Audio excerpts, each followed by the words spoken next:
Do you have Oh your yeah, mic on? thanks. Nope, I appreciate that. I always get up and then run around. Is that better? Yeah. Yeah. All right, sweet. You guys ready to play some Dungeons We and got Dragons? Yeah. Yes, sir. Awesome. All right. Well, let's see. Let's do a little bit of a recap from last time, as we're wont to do. As the group had finally made their way out of Argynvost Holt, you set up the Leomund's tiny hut in front of Argynvost Holt and rested, a much deserved, much needed rest. You were able to discuss some of the things that happened in your quest to find the Sun Sword. During Corben's watch, he actually was able to learn a little bit about the Sun Sword, and he got a sense that this sword had a destiny, and that he was to play an important role in that destiny. And at one point during the watch, Corben actually activated this bright, luminous, radiant energy that sprung forth from this broken hilt to create a full-sized sword, giving off crazy light, waking everybody up except for Stan. Stan was somehow able to sleep through it, although you got to cut him a little bit of slack because he had just died earlier and had come back from the dead, so we'll cut you some slack there. You woke up feeling refreshed, feeling as though you had really accomplished something. You know, Mara had described how she felt a sense of hope for one of the first times since arriving in this cursed land of Barovia. Many of you feeling as though you had quote-unquote leveled up in life. You ventured forth into the snowy landscape, heading north back through the forest. When you entered the wood, Mara summoned Jenny Greenteeth using the small wooden coin, flipping it high into the air and muttering some magical words. Pretty penny, show me Jenny, and this giant redwood tree erupted from the ground, towering hundreds of feet into the air. And as promised, Jenny Greenteeth emerged from behind the tree and was able to give you a little bit of information. She was able to provide a bit of background on the drowned village of Berez. She gave you directions on how to find it.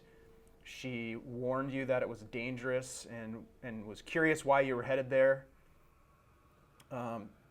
Stan let it slip that you guys intended to relight the beacon of Argynvost Holt, and she thought that was pretty interesting. She took note of that. She revealed to you a bit about the nature of death in Barovia, and especially as it relates to Stan having seen momentarily his friend Thalamir in the mists when Stan had been dead.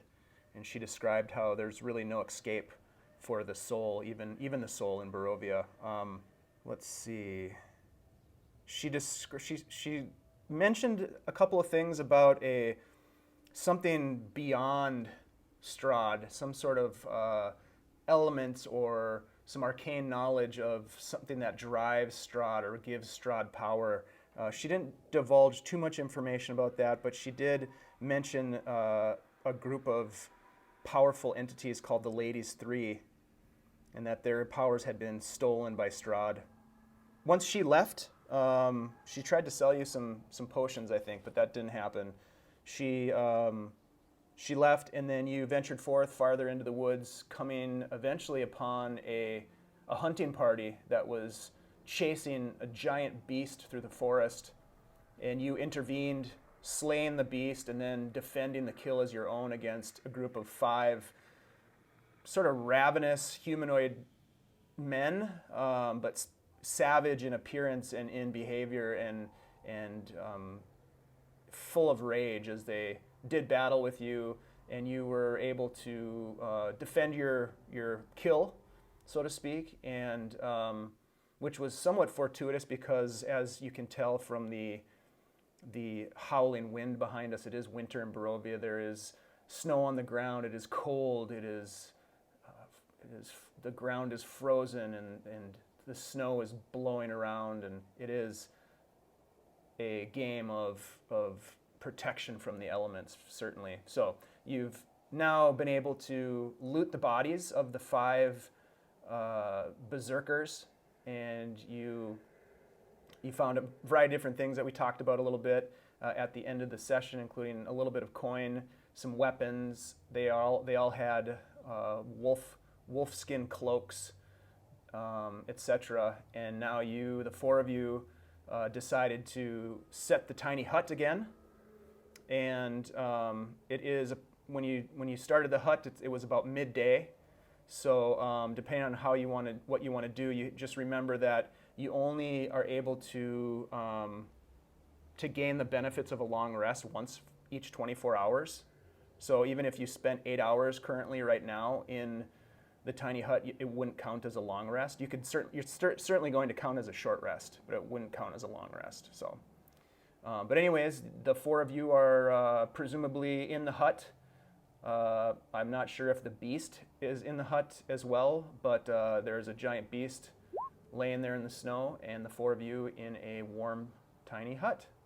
What would you like to do?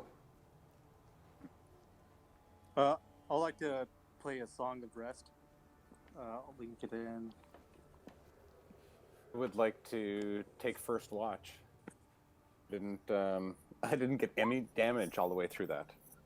So I'm just fine. I was just shooting arrows. Nice. Take first watch, and I would like to set a big animal trap out in the most logical spot around the big beast. Dave, Yes, sir. did you say before that all these guys had great axes? Is that what they were? That is true. Yes, they all had great axes on them. We each have great axes now? I'm gonna pick one up and take one, like just one I think looks nice. Okay. I want one too. I want some of those animal skin cloaks. Yeah, I mean, easy enough. You're able to loot the bodies of your enemies here and gather their cloaks, which are crudely made. Essentially, they're skins that they just sort of wrap around them, wolf skins. They have, I think I mentioned, some coin at the end of the last session, and a great axe as well. So, Marzen, what instrument do you play? I'm gonna use my voice. So okay. I'll just kind of, I don't know if you've seen like The Hobbit before, where they start singing like a Misty Mountain song. Yeah. So I'm terrible at improv here, but. Oh, you mean you're not gonna sing us a song? I mean, I could find the song on YouTube real quick and do it. No, but I mean, that's fine. Like a deeper voice, and I just start humming, and basically just humming a tune. Okay. To kind of soothe everybody. Roll a performance check for us. Sorry, I got fat fingers. Wow. Oh wow, 30. That'll work. I like them apples. Nice. Nice. So the three of you are somewhat shocked because you haven't really heard. Well, you haven't heard Marzen sing Nope. throughout this entire time that you've known him, and so when he kind of starts out in this sort of somber, melodic, sort of deep voiced song, it catches you by surprise, but it's amazingly beautiful and haunting, and it captures your attention, and you're sort of mesmerized by it. As you listen to him, you feel this sense of warmth and safety, sort of a sense of rejuvenation. So if any of you want to take use a hit die during this short rest, it looks like you get an extra D6 in addition to whatever hit die you use. So just keep that in mind if you're going to use a hit die. How long does that last? Like a permanent thing? No, to replenish. So it's like short rest. Okay. You could use as many hit die as you want. Oh, so it's just to rejuvenate on the rest. Correct. And for you, it wouldn't make sense because you're at full hit points. But for Me, Corben and Marzen, it would make total sense if they used a hit die. I'm gonna, Bards are cool to have in camp. Thanks. I wasn't hurt at all. I'm gonna use a couple. So I'm gonna use. Nice. Try to get up there. 1, 2, 3, 4, 5. Whoa, sweet. Dave, what time of day is it? It's midday, Oh, okay. the best you can tell. You hadn't been traveling for more than 4 hours, perhaps, at the most.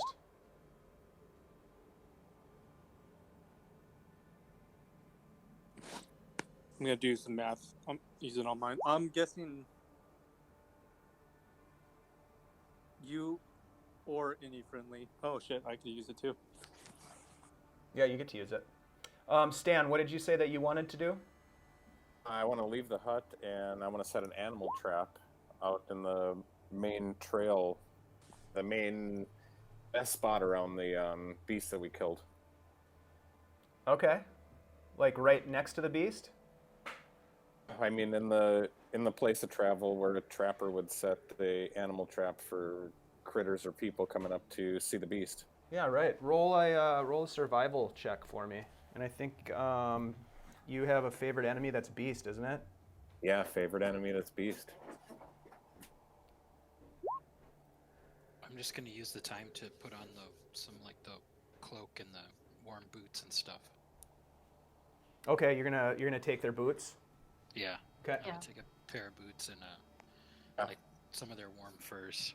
Yeah, I took last, I think at the end of last, I took the animal skins and boots and whatnot off of the guy that was right in front of me, and you had indicated that I got a pouch of a mysterious powder. Mm. And I've got a question about this hit dice thing.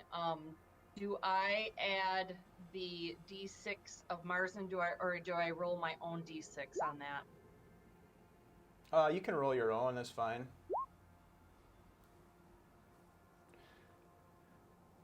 And then after a long rest, you replenish those hit die at half your level. Does that make sense? So if you've used, I don't know how it would do. You guys are 6th level, so if you had used 4 of them, you'd regain 2. Excuse me, 3. And I only used 1, so... So after a long rest, you'd regain that. But we're not there yet because you guys aren't going to get a long rest quite yet. Okay, so Stan, what did you roll for survival? Okay, got it. 11. Okay. Yeah, you head up the trail up ahead of you, in the direction that you're traveling, a couple of feet, and I'm keeping an eye out on the hut, and I want to have a shot over the trap from the hut. Sure. Yeah. Catch something in the trap. I want to be able to shoot it out of there. Yep, absolutely. So you're able to set what you think is a pretty decent set, and and you retreat to the hut. As you as you look at this this giant creature, I'm totally noticing it as I walk around it. What the hell even is this? I roll a nature check. That would be with advantage because your favorite enemy is beast.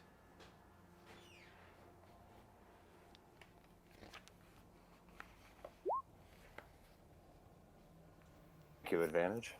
Okay.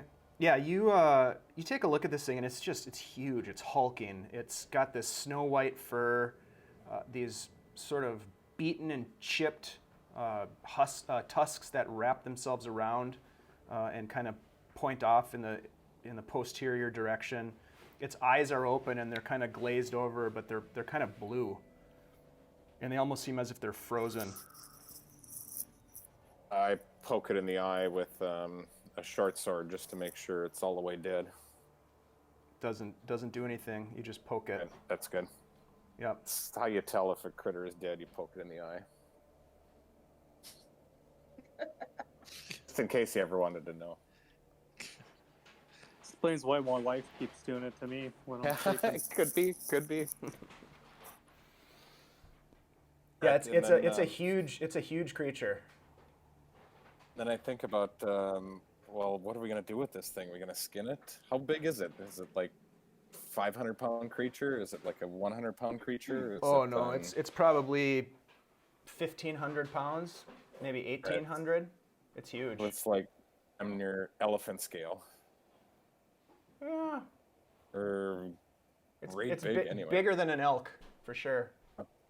Like twice as big as an elk. Huh. Like moose? Yeah, bigger than that. A double moose? Yeah, But basically. It's like a carnivore meat eater, great big teeth, and yeah, big it's incisors. like bigger, rounder than a moose. Yeah, I mean, it's definitely a carnivore. You can tell by looking at its teeth. It's got giant incisors, very sharp teeth. Color is it? It's snow white fur, but it's got some dirty parts on it, and there's some red, kind of blood-stained fur as well, like around the face, and then around the wounds, of course. I'm curious about how bad it's beat up, how many holes are in it, how many big slashes are in it. What did we do to kill it again? Shot a bunch of arrows at it. Mm-hmm. It got singed with sacred, or not sacred flames, guiding bolts. It's the fur is, I mean, there's a lot of it. The skin is extensive, but the front of it is burnt and singed and bloodied. Right. So as far as a pelt, it has some issues. Yeah, you could try to turn it over though, and go on and skin the posterior. It's just that front area that it was facing all of you when it was fighting you is trashed.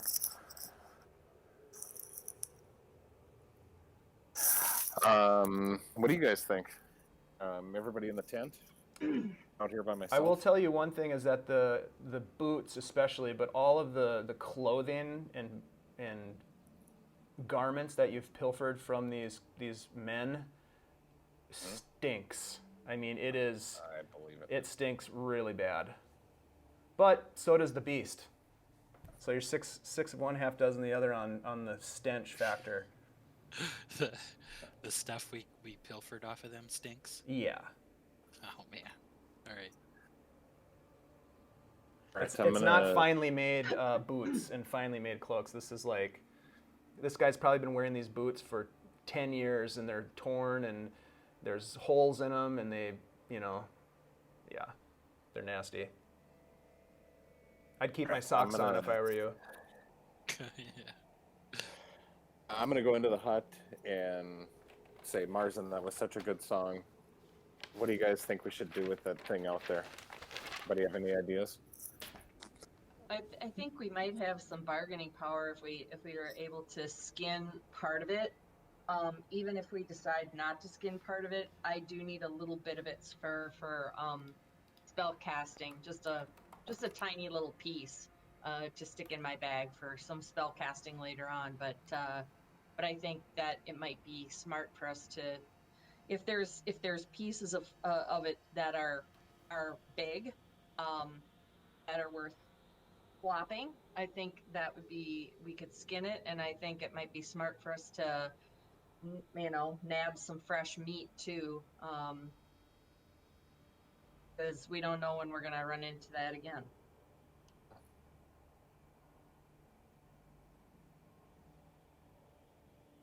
Do we know it's edible?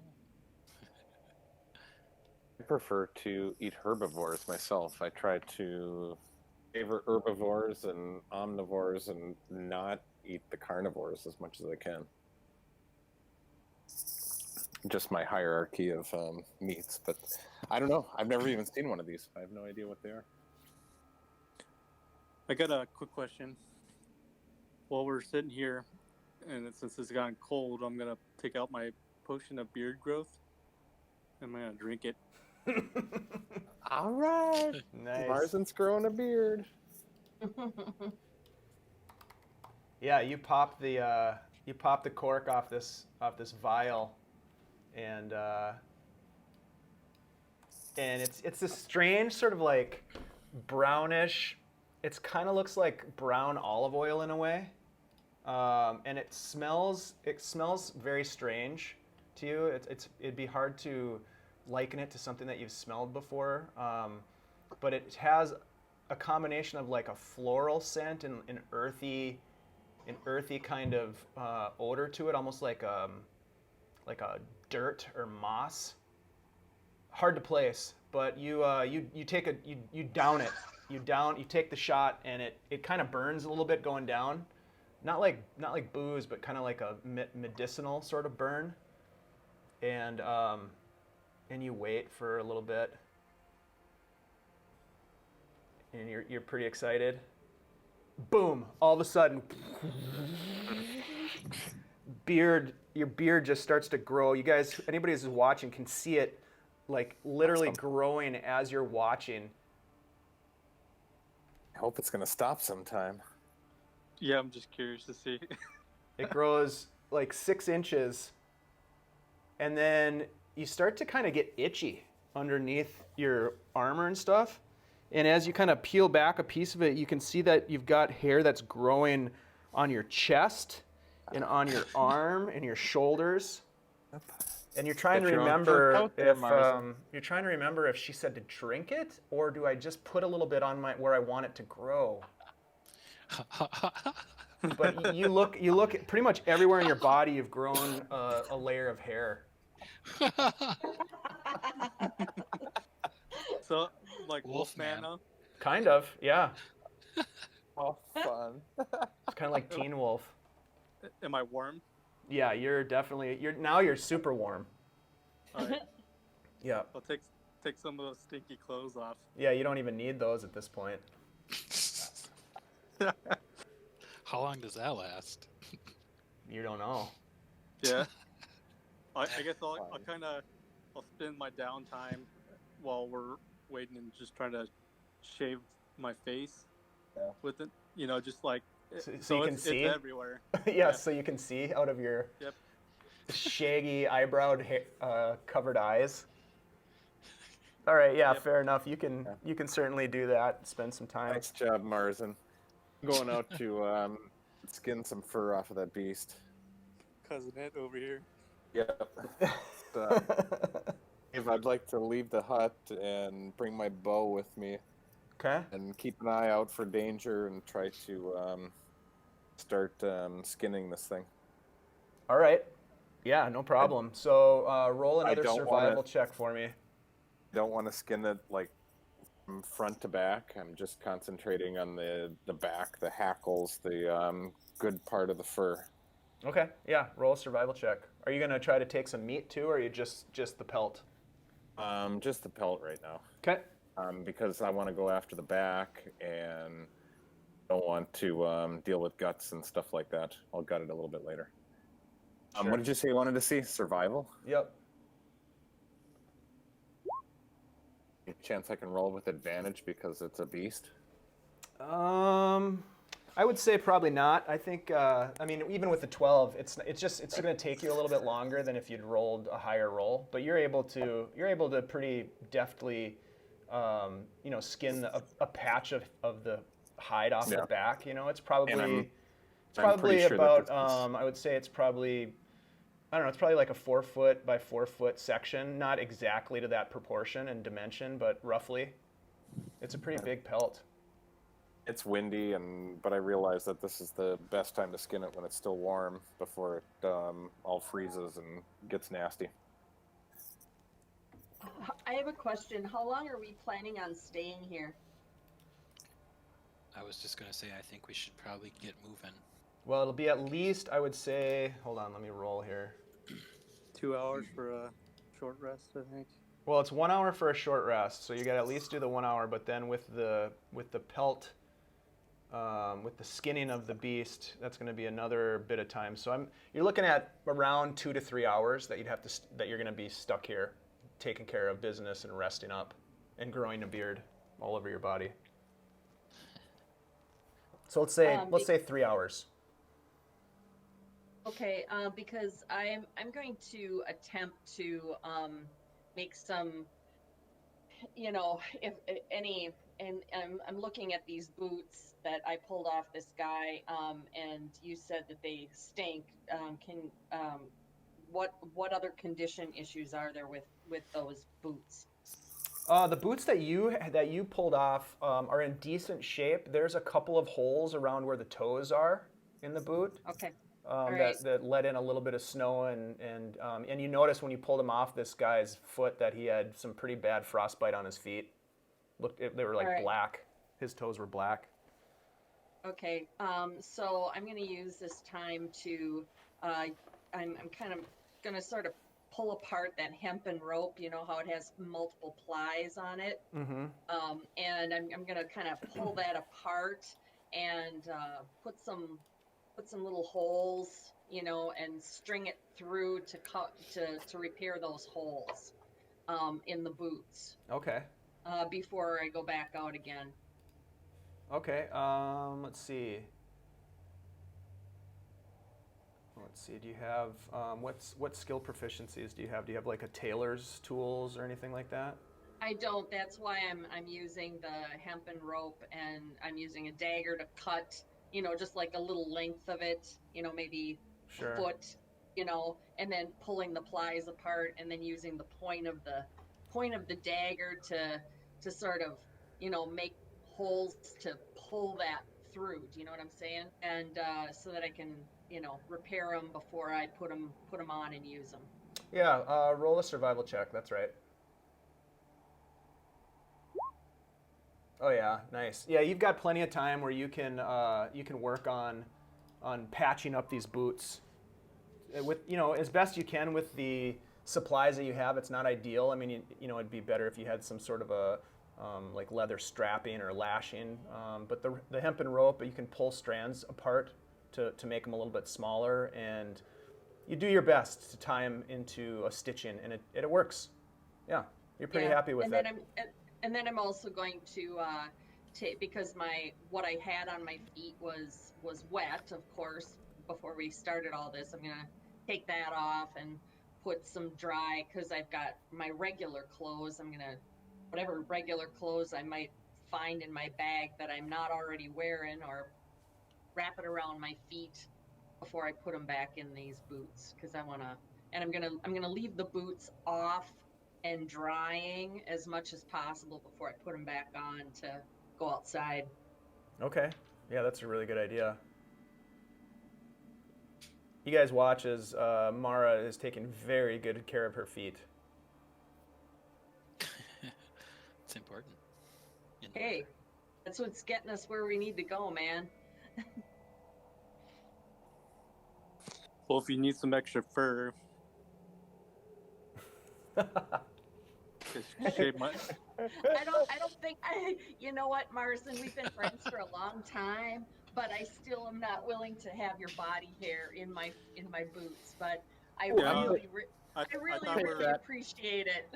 You could have Take the hair that. off my back. I'll take that. I come in after skinning the beast outside, and I'm like, dang, I'm cold.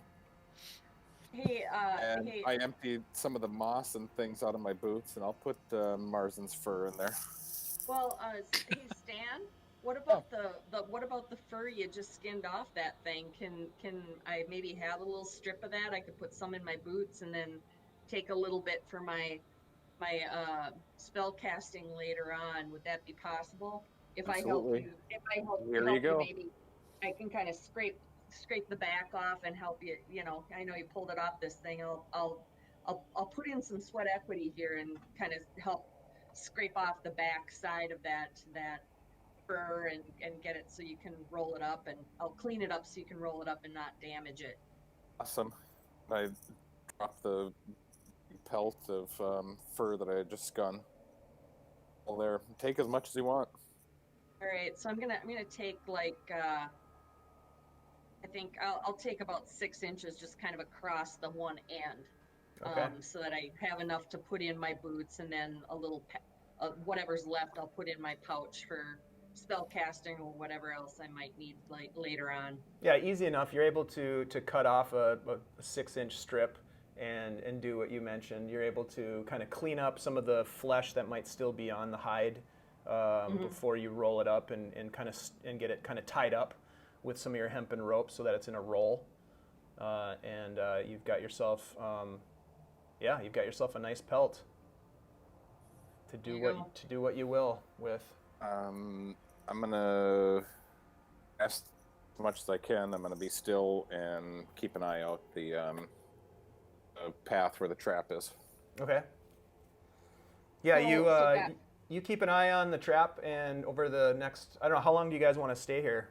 So it's been about 3 hours at this point, and so it's roughly 3 p.m. ish. I think we have some daylight left. Yeah, but guys, before we head out, maybe we don't know how long it's going to be before we get to this Perez, but I think it might be smart for us to kind of have a little chat about what you know, what's our what's our attack on this? I mean, are we gonna just kind of walk in and pretend like we don't know what we're walking into? Are we gonna have a plan walking in? Are we gonna Well, I think any ideas about what you'd like to what you guys think we should do? Search and destroy. yeah. I mean, we're still pretty. How far away? We're still pretty far away, aren't we? Yeah, but you know what? We don't know what the traveling patterns of these witches are. You know, if they're That's true. we could potentially run into one prior, and I think just kind of having in our heads what a general plan might not be a bad idea. You have anything in mind, Mara?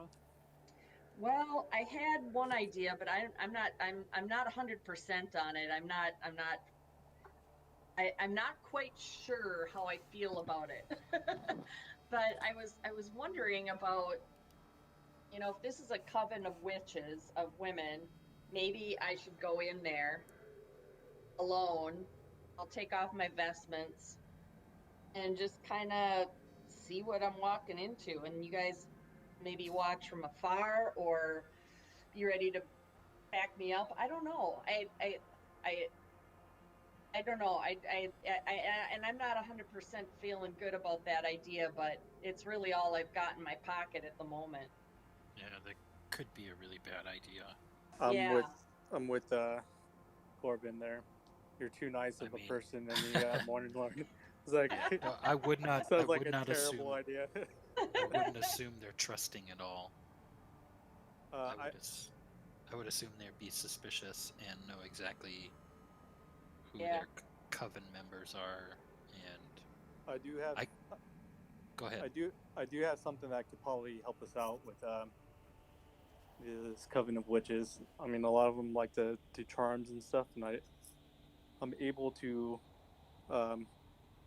basically prevent them from charming us with our music. I'm gonna just link it in. Yeah, Dave, can we change up spells in a short rest? Long rest, unless Long rest, unless it okay. says specifically like for warlocks they gain their they don't change their Okay. spells though, but they get their spell slots back. So no, I think for paladins it's probably a long rest. Yeah, I mean, in terms of preparing, I guess preparing Yeah, spells. you can prepare a new set of spells after a long rest. Okay. Well, that sounds Yeah. great, Marzen. I like your plan a heck Might of a be lot really more. handy.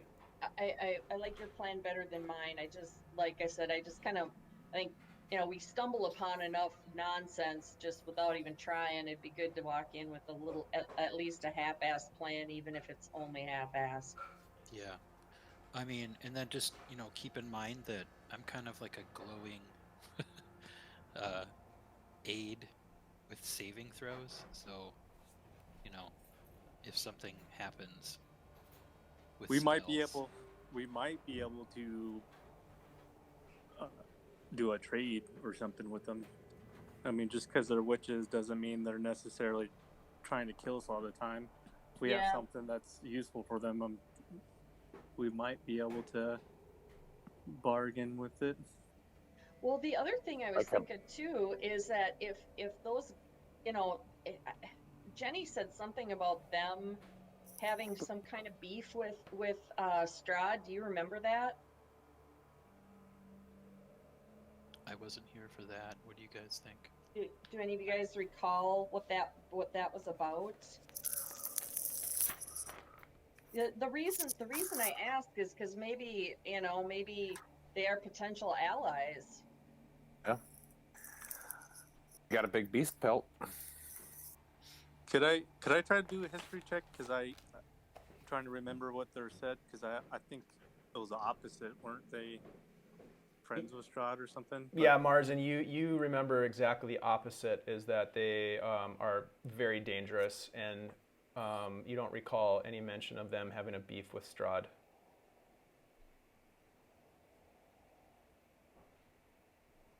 Okay. So I had written down on my paper something about powers taken by Strahd, and I couldn't remember why I wrote that down. So I'll take your word for it, Marzen, because That was My for memory, the my memory clearly isn't any good. yeah, that note relates to what Jenny mentioned about the ladies three, that their powers were taken by Strahd. Okay. Different group. Oh, okay. So the ladies three are different than the Witch Coven. That's why I'm confused. We're just gonna go in there and bargain, and they're gonna screw us up. Yeah, I would say. Oh, have- hey guys. I remember that we must be cautious and just go in and grab stuff. Yeah, I would say we definitely approach cautiously. Don't confront like super large groups of them. You know, go into it kind of like the fight with Vladimir. You know, Yeah. not like. I'll stay there as long. Yeah, my You know. my thoughts are, they're a coven of witches. Yeah, I don't think there's any way to sneak up to them. So I think yeah. our best approach is to see if they're willing to trade. Then, if they're not, we could leave and come up with a game plan once we kind of see a little bit more about them. Yeah. There was So also see something. if they're stronghold. I do Yeah, have this though. I have pass without a trace that I could cast. Yeah, I would say stealth will help. Yeah, but they might be able to see if there's magic being used. It's a coven of witches, so these are multiple, sorcerers or witches that have been practicing magic. I think there would be like some type of alarm spells or anything that, if you could tell if someone was casting a spell, especially with pass without trace, and they're approaching you, do you think that they were coming towards you with good intentions? Unlikely. So I kind of feel like my idea would be to just approach them and see if they're willing to trade. So you guys get the sense that there's obviously, more conversation to be had in terms of what a plan might be, and you've got the conversation started with some good ideas. As you guys are hashing out these different plans, Stan, roll a perception check for me, since you're sort of keeping watch on things. It's over on spells. Here's perception. At some point during the conversation, you hear this.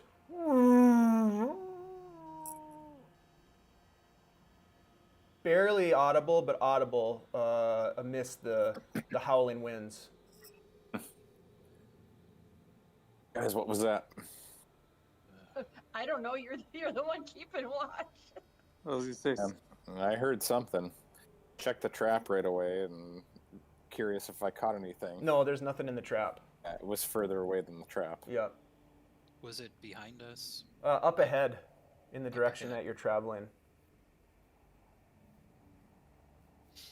We're traveling. I didn't Well, realize we had started traveling. You haven't started moving yet, but you've been Oh, okay. traveling. All right. So, which way are we going to go from here? Yeah. But where are we going to go? Where are we headed? I mean, We're headed towards Berez, but guys, one thing that I keep meaning to tell you on rest, so I don't want to forget, is I've got a spell called Fireball, but I can't have anybody in my way or you get it too. So, right. I just want you to kind of keep that in mind. I'll, just want you to have that in your head as we kind of walk, into stuff here. Okay. You need like a So code if word. shit gets fireball. Yeah, I mean it's. That might be a bit of a giveaway to your enemies. Yeah. In this last, yeah, in this last fight, I think we did really well when we kind of stuck together. Yeah. I just mean nobody directly in front of me, is what Right. I'm saying. So yeah, because I don't want to. It could be pretty useful for us, but I don't want to singe any of you in the process. Right. Right. So when you say what, that means get out of the way, get behind me. I don't know. Stand down, or how about It's an awful lot like Stanley.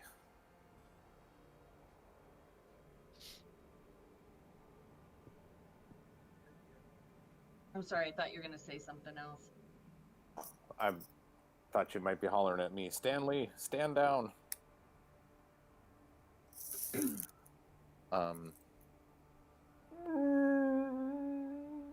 All right, Go I check think it we out. should There keep. it is again. I think we should keep moving. Yeah. It maybe. Do you think it could be this, like a mate to this creature we killed? I don't know. Yeah, that's what I was wondering.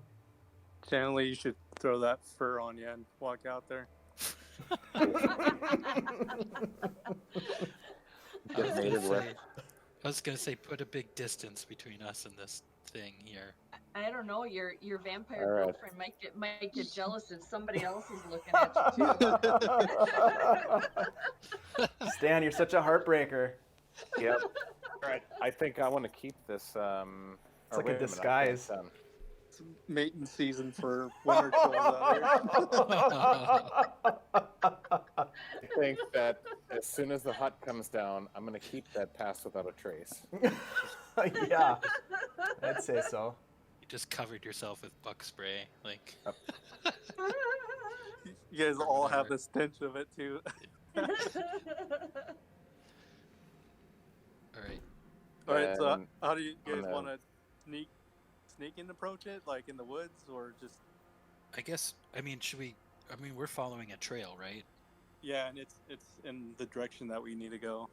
Yeah. Well, I let's think I should go out first, and I want to collect my hunting trap if it's set.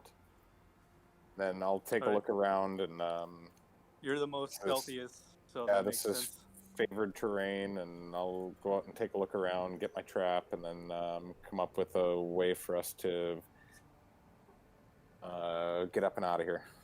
You want to just like follow ahead or be ahead of us like 100 feet or so, and I'll that way take- if you see something, and we'll just try to keep sight of you. Yep. I guess. But I'm not going to be leaving any tracks, so can stick fairly close. Keep an eye on you guys.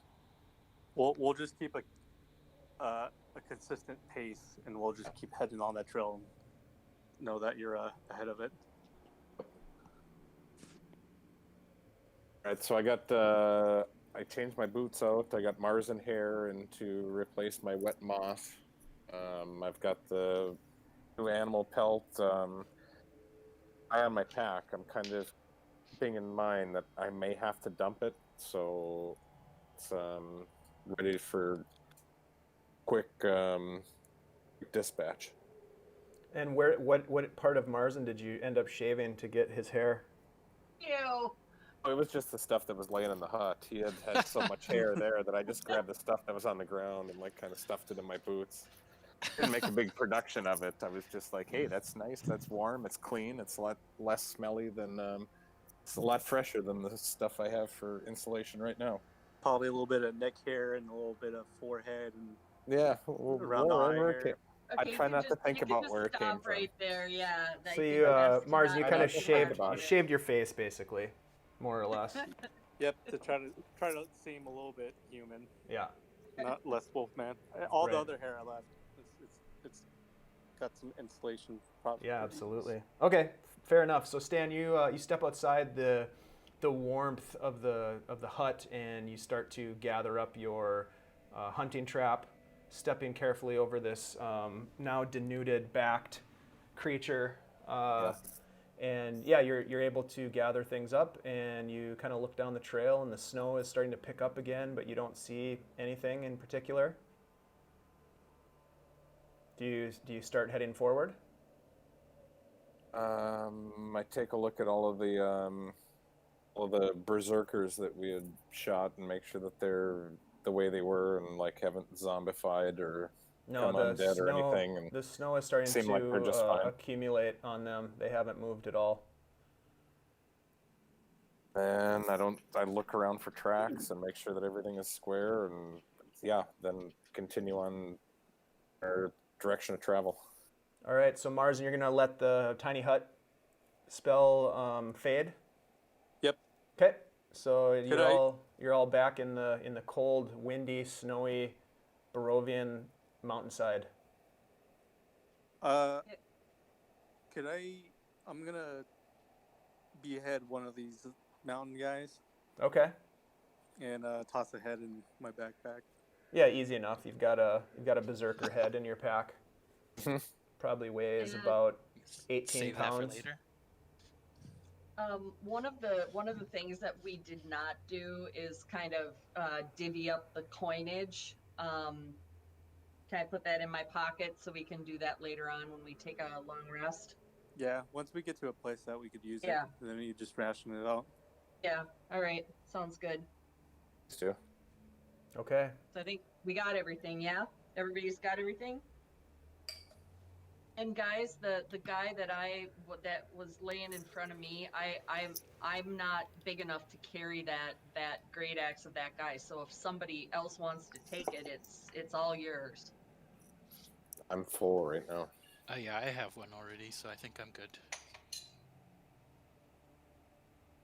Marzen, you carry an extra great axe? No, I'm good. I got all the weapons I need to. Okay. So we're moving now. Yep, Stanley's up ahead. All right. How far ahead are you, Stan, and what's the marching order? I'm trying to make it so that they don't lose me, so I'm watching out for them. Did you cast Pass And- Without a Trace? Yes, I did. Okay. How think- close are the rest of you guys going to follow him? I Like guess 100 maybe- yards. Whoa, that's all ways. Hey, he's Quite quick. a ways. Yeah, maybe like, Or like 100 feet, maybe. yeah, even that seems like a long ways behind. But I mean, if he gets into a scuffle, it might take us a while to get there. Yeah. Is the road pretty straight, or is there winds where It after winds. 20 feet? It winds and it's very narrow. So I would So- say max like 40 feet. So every time it winds, we can kind of see where he's at. You can't Yeah. you can't follow his tracks because he cast Pass Without a Trace. Yeah, I'm like 10 to 15 feet ahead of them. I'm like 5 paces out in front. we told him we're gonna keep a consistent pace, so that way if he wants to go further ahead than us or slow down, so we're just keeping the same pace walking. So Sure. it's pretty much to him, like up to him how far he wants to be, I guess. All That right. makes sense. Yep, that makes sense. All right, so you guys head off. You're heading north, hoping to, by the end of the day, make it to the intersection with the main road. If you recall, there was sort of a wider, more heavily traveled road that you had turned off of after getting some directions from Jenny. But yeah, Stan, as you're up ahead, 15, 20 feet or so, you're following, as to best of your ability, you're following the trail, which is now being covered by snow, although you can see how it cuts its way through the forest. It's fairly obvious, despite having nearly grown over, most of the adjacent forest is pretty thick. There's times when it opens up a little bit and you can see a little bit deeper into the wood, but it's pretty thick with undergrowth. And as you're moving through the woods, you hear again this, and it All right. seems as though it's louder, and that you are getting closer to the source of the sound. And I want to double back and talk to the crew saying, hey, it's getting dark. I'm out of spell slots for dark vision. Could light a torch. I don't really want to do that. How far off from 8 hours and a long rest are we? Should we cast another hut? Can we cast another hut? Yeah, we can. Okay. It just takes 10 minutes. It's up Okay. to you guys. You want to just hunker down for the night? Well, I'm having a hard time seeing, and I don't have any dark vision for the night because I had to pass without a trace twice. Yeah, I am all for just staying here for the rest of the night, and then first when daylight comes, then we'll head out again. Yeah, I'm- that's not a bad idea. I'm alright. sorry, I can't hear. Whoever said whatever they just said, I couldn't hear you. Yeah, Marzen, you're are you- pretty muffled, Marzen. Hard to hear you. It's only been a couple of minutes since you left the hut, so it's not. I don't know where you got the idea that it was dark already, but it's not. Okay. I'm not sure who said that. We had been walking longer than that. Felt like forever. I'll Right, let Tom? you know when it starts to get dark. How's that? Okay. Alright. So if we're starting to get kind of close to this thing, why don't we start trying to be a little more stealthy? Maybe walk a little off the trail and try to be quiet. I don't know. What do you guys think? Yeah, I'm up for that. Do I sound better? Yeah, way better. Yeah. So you guys are Did you just at shave the again? you guys are just at the tail end of Stan's Pass Without a Trace. So that fades. It's been about an hour. So you could cast that again if you have another spell slot, or you just try to approach stealthily. I do not have another spell slot for that. All right. So you guys are going to try to sort of move through the woods as stealthily as possible. Everybody roll a stealth check for me. Could I use something before? Sure. What are you going to use? I'm gonna cast silence on us. Okay. So, or if we get closer and closer. So you're going to wait, or are you going to cast it? How far away is the sound from us That's now? what we think it is. It's not far.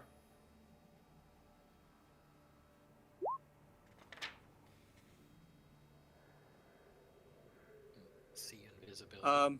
Yeah, I'll cast it. So I'm gonna. So whisper you to know guys. that sphere doesn't move with you, right? It's a point that you choose. Silence. Yeah. Could I? Oh yeah, it is. It's not Never like mind. it doesn't move with you. Yeah, never mind. So you could Okay. potentially wait until you get within 20 feet of whatever's making the sound and then cast it. Yeah. Disregard last. Sorry, guys. All right, so let's just be And stealthy. Dave, what did you want? Stealth check? Yeah, everybody roll a stealth check for me. Nice. Nice. Oh, Corben, good job. All right, so you guys make your way kind of And I'll reach tiptoeing, light-footed, moving deftly through the forest, ducking below branches that are overhanging, stepping around branches and twigs on the ground that might snap. Even though it's fairly covered with snow, this dense forest inhibits a little bit of the accumulation. But you make your way closer and closer, and eventually you round the bend, and up ahead you can see a creature sort of laying next to the path. It looks to be about the same size as the creature that you just skinned, white fur, and it seems to just be laying there kind of breathing heavily.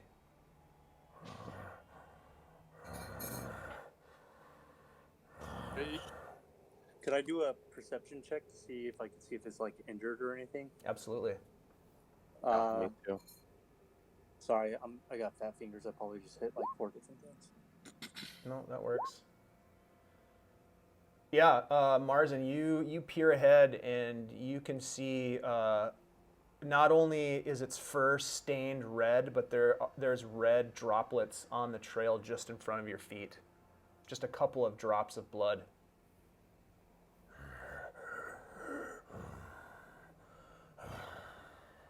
This thing, should I shoot it?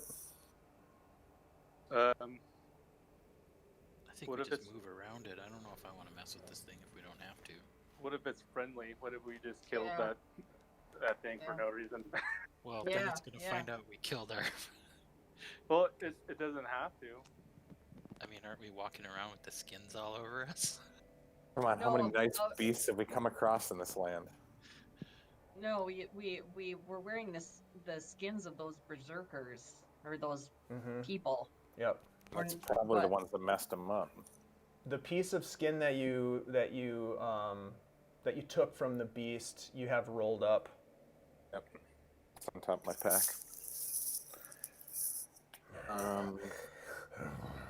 Let's either get out of here or shoot it right now. I say we get out of here. There's no reason to mess with this thing if we don't have to.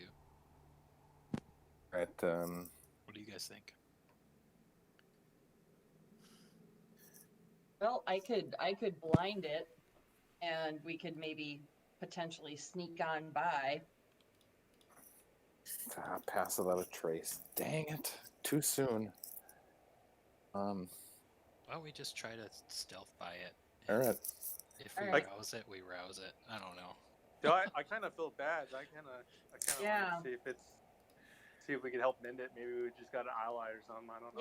Yeah, that's kind of what I was thinking too. I could approach it. I'm not wearing those bandit clothes, so maybe the bandits were hunting two different things. And All right, I'm gonna stay in bow range and high ground. All right, so Marzen, you're gonna move forward. Are you gonna move forward stealthily, or are you gonna? How are you gonna approach it? I'm gonna try to walk around to where it could actually see me, and that way I'm like not trying to sneak up on it. Okay. All right. And, Might as well sing to it. And try to do a gently, a gentle, like a friendly gesture, like trying to How like many hands up, roads like I'm. must a man walk down? Yep.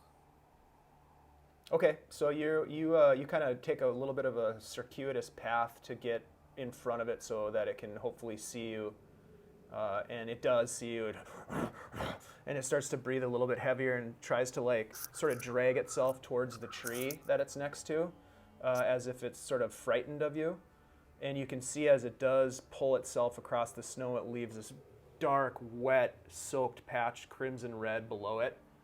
And it just kind of looks at you and it starts breathing heavier. You kind of hold your hands out to sort of, kind of like you do to a dog that you've never met, to sort of, be unthreatening. Yep. I'll speak out to it, and kind of be like, hey, I'm not here to hurt you. I'm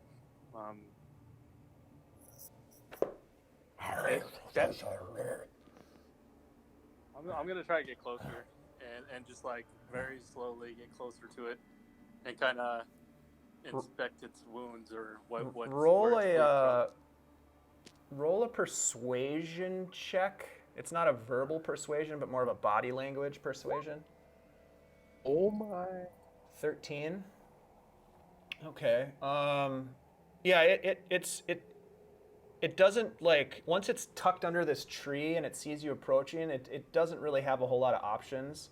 And you get close enough where you can see that this thing is pretty well injured. It's bleeding. It looks, roll a perception check.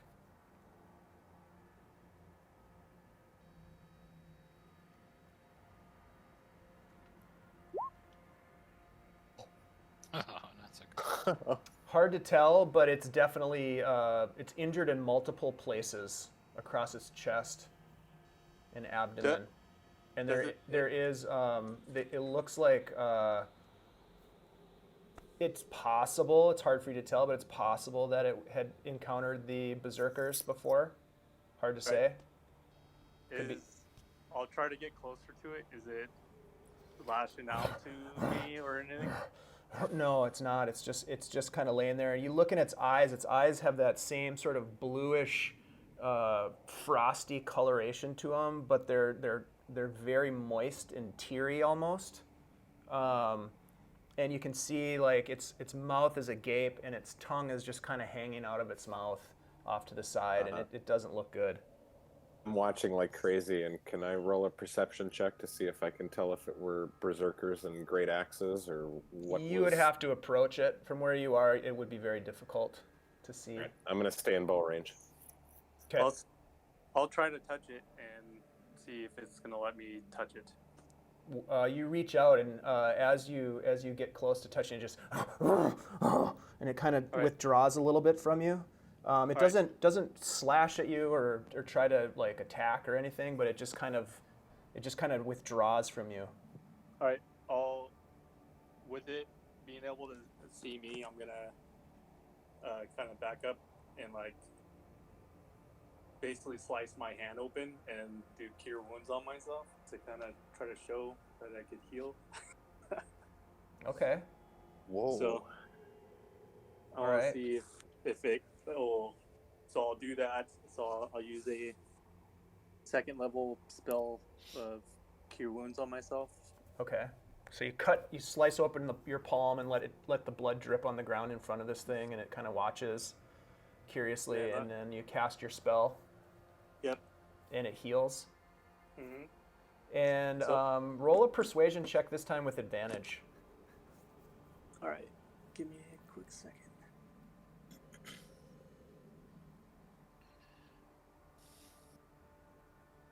Sorry, it's like loading up between screens too hard. Wow. Ooh, Whoa. yeah. Whoa. It you get the sense that it sort of acknowledges you and understands. I mean, this thing is by no means a highly intelligent creature, but it really it has no options, and B, it just kind of it's helpless at this point. But you get the sense that it sort of understands. All right, It's so breathing sort of it was kind of aggravated when you reached out to it, but now its breathing is more sort of not rhythmic. It's still labored, but it's a little bit lower. It's almost shallower, the breathing. all right, I'll cast Cure Wounds as a 3rd level spells and just touch it. And Okay. Wow. 11? yep, Yeah, you reach out and you channel arcane energy from your very soul into this creature with the intent of providing it with some healing magic. And you can see that as you do this, the wounds start to close on it, and you can kind of look in its eyes and you see a little flicker of life as it sort of gains this benefit of the healing energy that you've cast into it, and it sort of starts to breathe a little bit more deeply. Kind of shakes its head as if it's kind of recovering from almost like a stunned status or a stunned condition, and it kind of tries to get up on its front its arms. It tries to push itself up, and it kind of slips a little bit, and it gets up, and it's like on its knees right now in I'll front of kind you. of try to calm it down. Could I try to, as a ritual, cast comprehend or is it comprehend or is it speak? Well, there's comprehend languages and there's tongues. Yeah, Dave, no, can never mind. Dave, can I tell if it's trying to speak? How would you know, do you think? Like, is it speaking Sylvan? No, you have not recognized any words in Sylvan. Okay. Yep.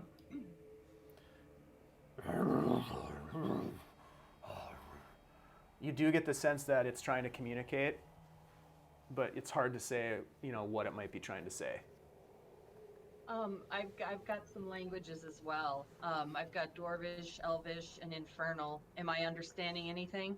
Nope. Just Right, sounds like a lot it's of one of guttural my sort favorite of, enemies. I'm trying to figure out where it's lame, where if it's hurt in the front right, if it's can't use its left arm, if it's gonna get up, what can it use and what can't it? It looks to you like it is trying to stand, and that it's having a little bit of a hard time standing. It looks to be favoring its right side. But it Maybe is like it- moving at this point.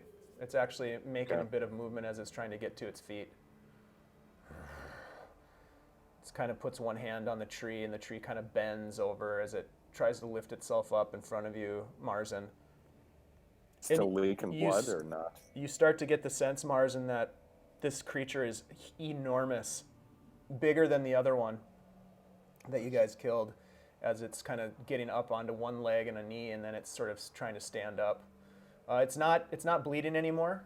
Marzen's healing magic helped to seal the wounds. It's definitely not. It doesn't look like it's like fully healed or anything like that. It's certainly struggling still, but Marzen, it gets up to on its feet in front of you. Looks at you, and then if it stays put, I'll try to do comprehend language as a ritual. But it's not going to stay put. It's going to start to move away from you, and it gets about 10 feet from you, 15 feet. Now it's 15 feet off of the trail towards the woods, 20 feet, And then when it gets about 25 feet into the woods, it just turns and starts to bound away into the woods, and you just hear some trees cracking and snapping as it disappears into the thick underbrush. All right, well, it didn't kill it. I'm turning around and I'm like, well, it didn't kill me, guys. All right, let's get out of here. Yeah, I say we keep moving. yeah, I think that was a good thing. Just All right. Keep that white fur kind of hidden a little bit. Yeah. Nice job. You guys keep moving through the forest. Stan, are you back in front? Yes.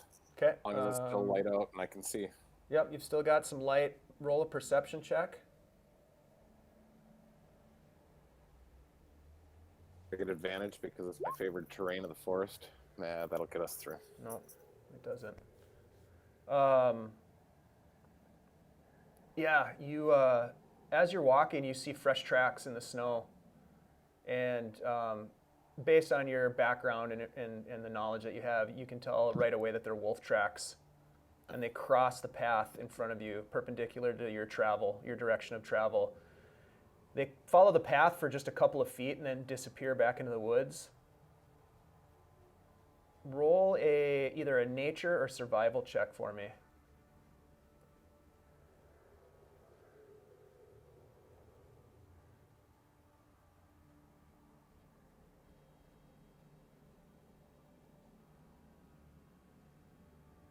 Still with me? Stan? Hello? Did I He's not. lose everybody? No, I can hear No, you. I'm here. Yeah. Stan, He can't wandered hear off you. the trail too far. you're not muted in Discord, but we also can't hear you. You might want to try to close out and rejoin the channel or something.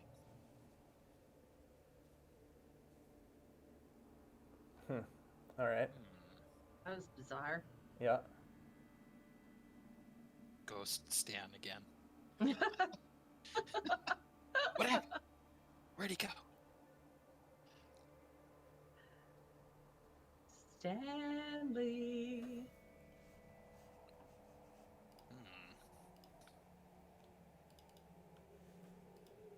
Now something his thing changed there, so he must be trying to log in again or something. What did I say? A survival or a wisdom? Or survival No, or nature nature. check? Yeah. Yeah, you said nature, yeah. It says he's typing a message. Oh, there he just backed out of Discord. He just lost all internet, it said. I'm going to roll for him, a survival, because that's where he has the largest bonus. Do you want what his plus is? Oh, I rolled a natural one. Oh, okay. He calls you guys ahead. He's like, hey, there's wolf tracks here. Okay. Anybody else who wants to look at the tracks could also roll a nature or survival check. He's like, they just look like wolf tracks to me. I'll roll a survival. Probably not much better. Yeah, they definitely look like wolf tracks. You're like, yep, I can confirm that they look like wolf tracks. I can confirm that they look like wolf tracks. Okay. What direction are they heading in? Perpendicular to your direction of travel. So they came out of Right, the but- woods, crossed the road, headed west. Okay, so to the left of us. Yep. They came in Okay. from the right and off to the left. Yep. All right. How many? Am I able to discern how many? You think it's just one. Okay. All right. Well, it looks like it's just one, but I'm also not a ranger, guys. But it looks like it's just one. So maybe we need to just make sure we look sharp as we're walking through here. Right, yeah, maybe we should just keep moving. Yep, All I'm right. for that. Yep. You guys keep moving. You've got like maybe 2 hours left before before it gets dark. So you continue moving along, and I'm assuming Stan stays in the front there. As he continues on, he sees a second set of tracks that cross the pathway, heading in the opposite direction this time. Oh. So it's like they're kind of crisscrossing almost. Assuming that it's the same creature, which is hard to say, but Is it the same situation where it just looks like one, and do the track marks look about the same size? you could roll another survival check for me to do a comparison. Yeah, are we upwind of it? Nice. Yeah, so a couple things. As you kind of kneel down, Mara, and inspect these tracks with Stan kind of standing there keeping watch, making sure that you don't get sort of like ambushed or something. You take a look at them, and yeah, they look about the same size roughly. I mean, you're not a ranger, but they look like they're the same size. But for some reason, they seem odd. You look at them for a little bit, and you call over Corben and Marzen, and you're like, what? There's something weird about these tracks. And you look at them for a little bit longer, and suddenly you realize what it is, Mara.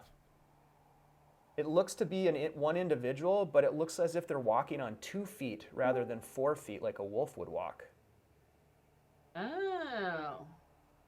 Yeah, look at this, guys. It looks like a person pacing as opposed to an animal on all fours. That's Does that like mean a it's werewolf? Yep. Son of a well, bitch. We haven't encountered werewolves yet, just wolves, right? I think we Yeah. went werewolf That hunting. is correct. You're the other group that died. Smitty and Flinta and Celise, I think, did when they got to Kresk. But this group has not encountered werewolves yet. Okay. and so I wouldn't know what they were. so Stan, you were kind of standing over me while I was looking at these second set of tracks. We walked a little further, and there's a second set of tracks going in the other direction, but they appeared to be the same tracks as earlier. Not 100% on that, but pretty confident. And I'm noticing that it's like it's somebody on 2 feet as opposed to 4 feet, but it's paws. So don't know 100% what this animal would be, but we've heard about the werewolves, and it could be a werewolf, could be something else. Not sure. Stan, to you, these look bigger than normal wolf tracks. Yeah. They look more like dire wolf size, perhaps. But again, it's a creature walking on 2 feet rather than 4. Yeah. Let's stick together and ready with warding flares. And you still have any silver on us? I've got a silver dagger. Yeah, I do too. All right. Let's have those ready. And All right. How fresh do these tracks look like? Yeah. It's They snowing look- right they look now, very so if they're fresh. there, they're fresh. Yeah, they're very fresh. Stan would be able to tell that they're probably, within the last couple of hours easily. They're not like within the last 10 minutes, but they're... And it's not snowing as densely underneath this canopy, but there's definitely a blanket of snow on the ground. And these are the first tracks that you've seen other than the creature that you had healed. All right. Well, I don't think it's time for us to long rest yet, so let's stick close together and be quiet and stealthy going through the woods, and let's work to get out of here. All right, I've got my shield in one hand and my silver dagger in the other. All right, you guys continue on your way. Go ahead, Can I Marzen. do a history check or something about, I guess, being one that's studying like lore and stuff like that? Sure. Is like About do I know werewolves anything specifically? yeah, like a bite or something. Do I know anything about them? Yeah, roll a history check for me. Still went through. Do you see it? I do now, yeah. Yeah, it would have been the one on the left. So 5. Okay. So you are employed by the Van Richten Society for Paranormal Inquiry. Werewolves are not, a super rare creature. They are plagued by a disease or a curse called lycanthropy. You know that. You know that silver is one of the best weapons against these creatures. In fact, they have a certain level of immunity to damage from other types of weapons. You don't know a whole lot about the history behind lycanthropy or anything like that, but you know that they're savage predators and that they're shapeshifters. Do we know anything? So nothing about like what creates them or like a bite or anything? Not with that roll. Do you guys know anything about werewolves? Well, I did some studying in the same library as you did. Maybe I should do a little history check myself. Yeah, we'll see if you remember your lessons better than Marzen does. Not much. Not much. Yep, Because and we were both I've drunk heard- during that class. You guys were ditching class that day. Yeah, we I've were heard both, history. we were I've both heard out in the whispers back. of them. I've heard whispers of them through the woods and the wildlands, and Yeah, what about you, Stan? Do you know anything about 401. the bites? One thing that Mara, you do know is that it's hard to know because anybody could be a werewolf. That's one thing that you remember because it stood out in your mind as like super. That's like a huge pain in the butt. Like, oh well, how do you find out who's a freaking werewolf if anybody could be one? So it's hard. That's the one thing that you remember beyond what I told Marzen he recalled. So guys, you know what? I am remembering something. I'm remembering that that you know they're shapeshifters. So really, like if we come across a hunter, I'm using little air quotes here, in the woods, that hunter could be a werewolf. So we need to be extra vigilant, not just with something that looks like a werewolf, but something that could just look like anything else. Fun. I'll Fun be stuff. honest, guys. I think it would be cool to be a werewolf. you are half werewolf right now. I have part A of you. wolf man. That's what I'm saying. It's kind of inspired me a little bit. I was thinking about, Odin and Fenrir and some of my my deities and my beliefs and stuff, and I was like, oh man, this would be totally cool. You aren't a werewolf, though, right? Marzen, don't make us attack you. We need you here, man. Just don't go down that road. So you guys press on from here. There's still a bit of light left in the day to travel. You're hoping to make it back to the wider, more well-traveled road and get out of this dense, dark forest. As you press on, everybody roll a perception check for me.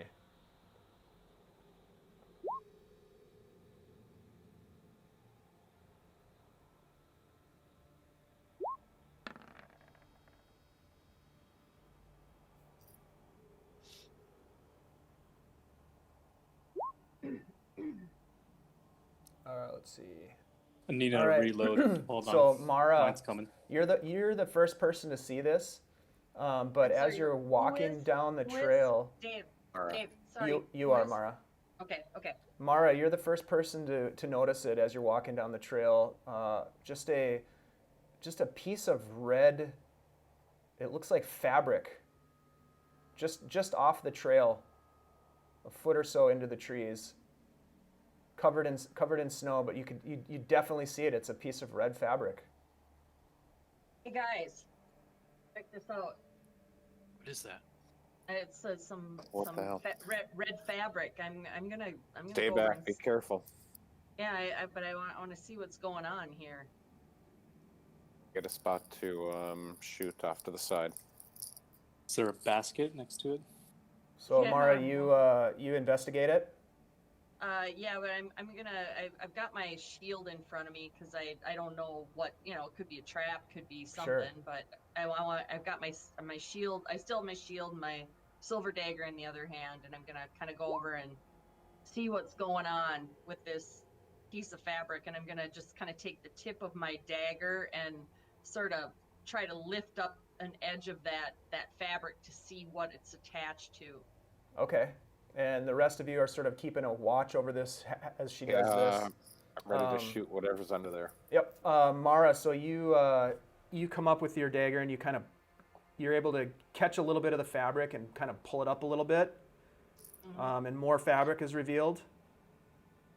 Some of the snow starts to fall off of it as you reveal a little bit more of the fabric.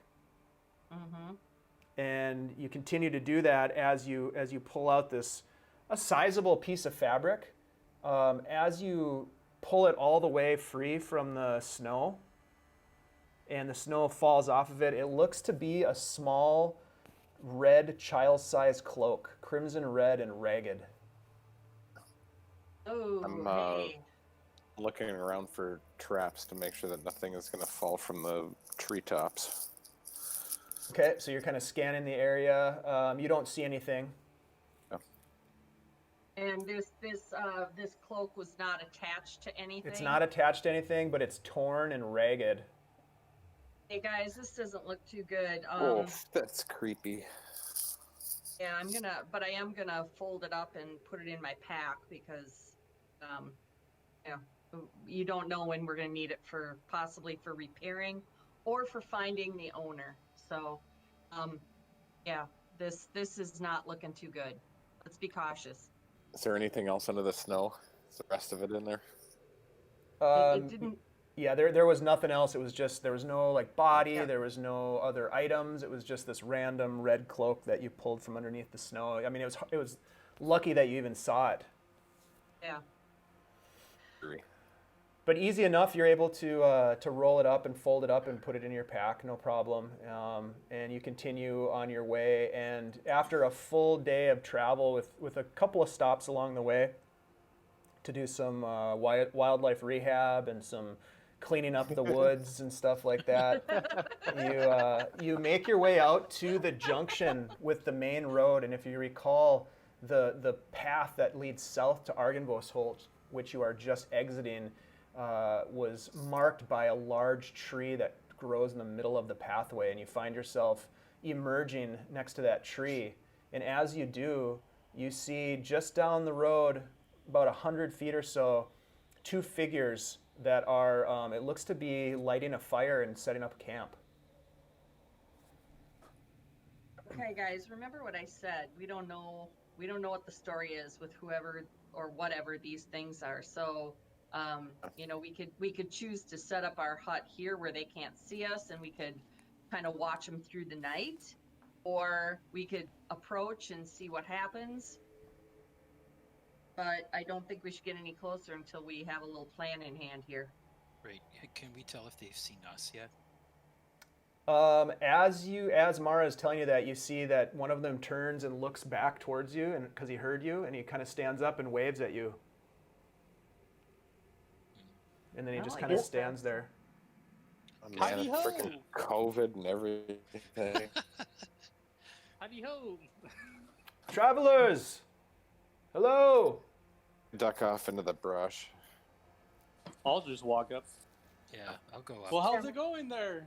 It All looks right. nice and warm by that fire there. So Marzen and Corben start to approach. Stan jumps into the woods. I'm right behind them. Okay, and Mara approaches as well. And let's take a break here, and we'll come back in 10 minutes. Okay. That Sweet. sounds good.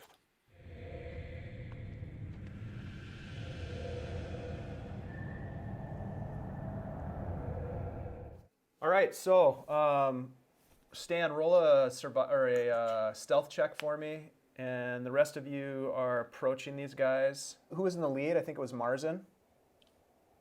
Yeah, I start walking up first. Okay. What do you do? Howdy-o there. How's it going? See, you guys got a fire out here. It's mighty cold today. Yes, it is. Why? They look very confused. What are you doing out here? Well, probably the same as you. We're heading somewhere. Somewhere. Well, okay. That's rather cryptic, but please come and warm yourself at our fire. We're always welcoming of travelers in this area. It's very strange to see other folk out here. We don't normally run into anybody. I'm sorry, my hospitality is is wanting. My name is Ivan, and this is my partner Stregobor. And Stregobor kind of looks up from the fire that he's trying to get going, and he just kind of, howdy. Hello, hi, I'm Marzen, and here are my companions, and I'll kind of let you guys introduce yourselves. Hi, I'm Corben. I'm Mara. Dave, can I do a investigation check, or are you gonna just tell us what they look like and how they're built? Yeah, I'll tell you. You don't have to roll an investigation for that. They're definitely human. The man that's talking to you is clean shaven. Just a little bit of stubble maybe around his upper lip. Blonde hair that seems to fall around his shoulder length. Both of them. The other guy is darker complexion. You didn't really get a good look at him when he turned towards you momentarily, but he's got dark hair. And that's Stregobor, who's getting the fire going. And both of them are dressed in very thick hides that look to be probably wolf hides. Much better condition than what you saw on those berserkers that you killed earlier in the day. They look to be well tailored. It's not fine clothing. It's definitely functional outdoors clothing, but these guys look to be relatively prepared, and as you're kind of eyeing them up, Stregobor gets the fire going.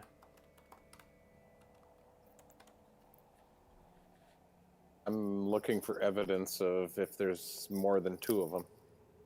It's my main goal to figure out how many of them there are, and if there are two horses, or make sure everything matches up. That they're just two. Have you guys seen any wolves out here? It looks like there might be some werewolves in the woods.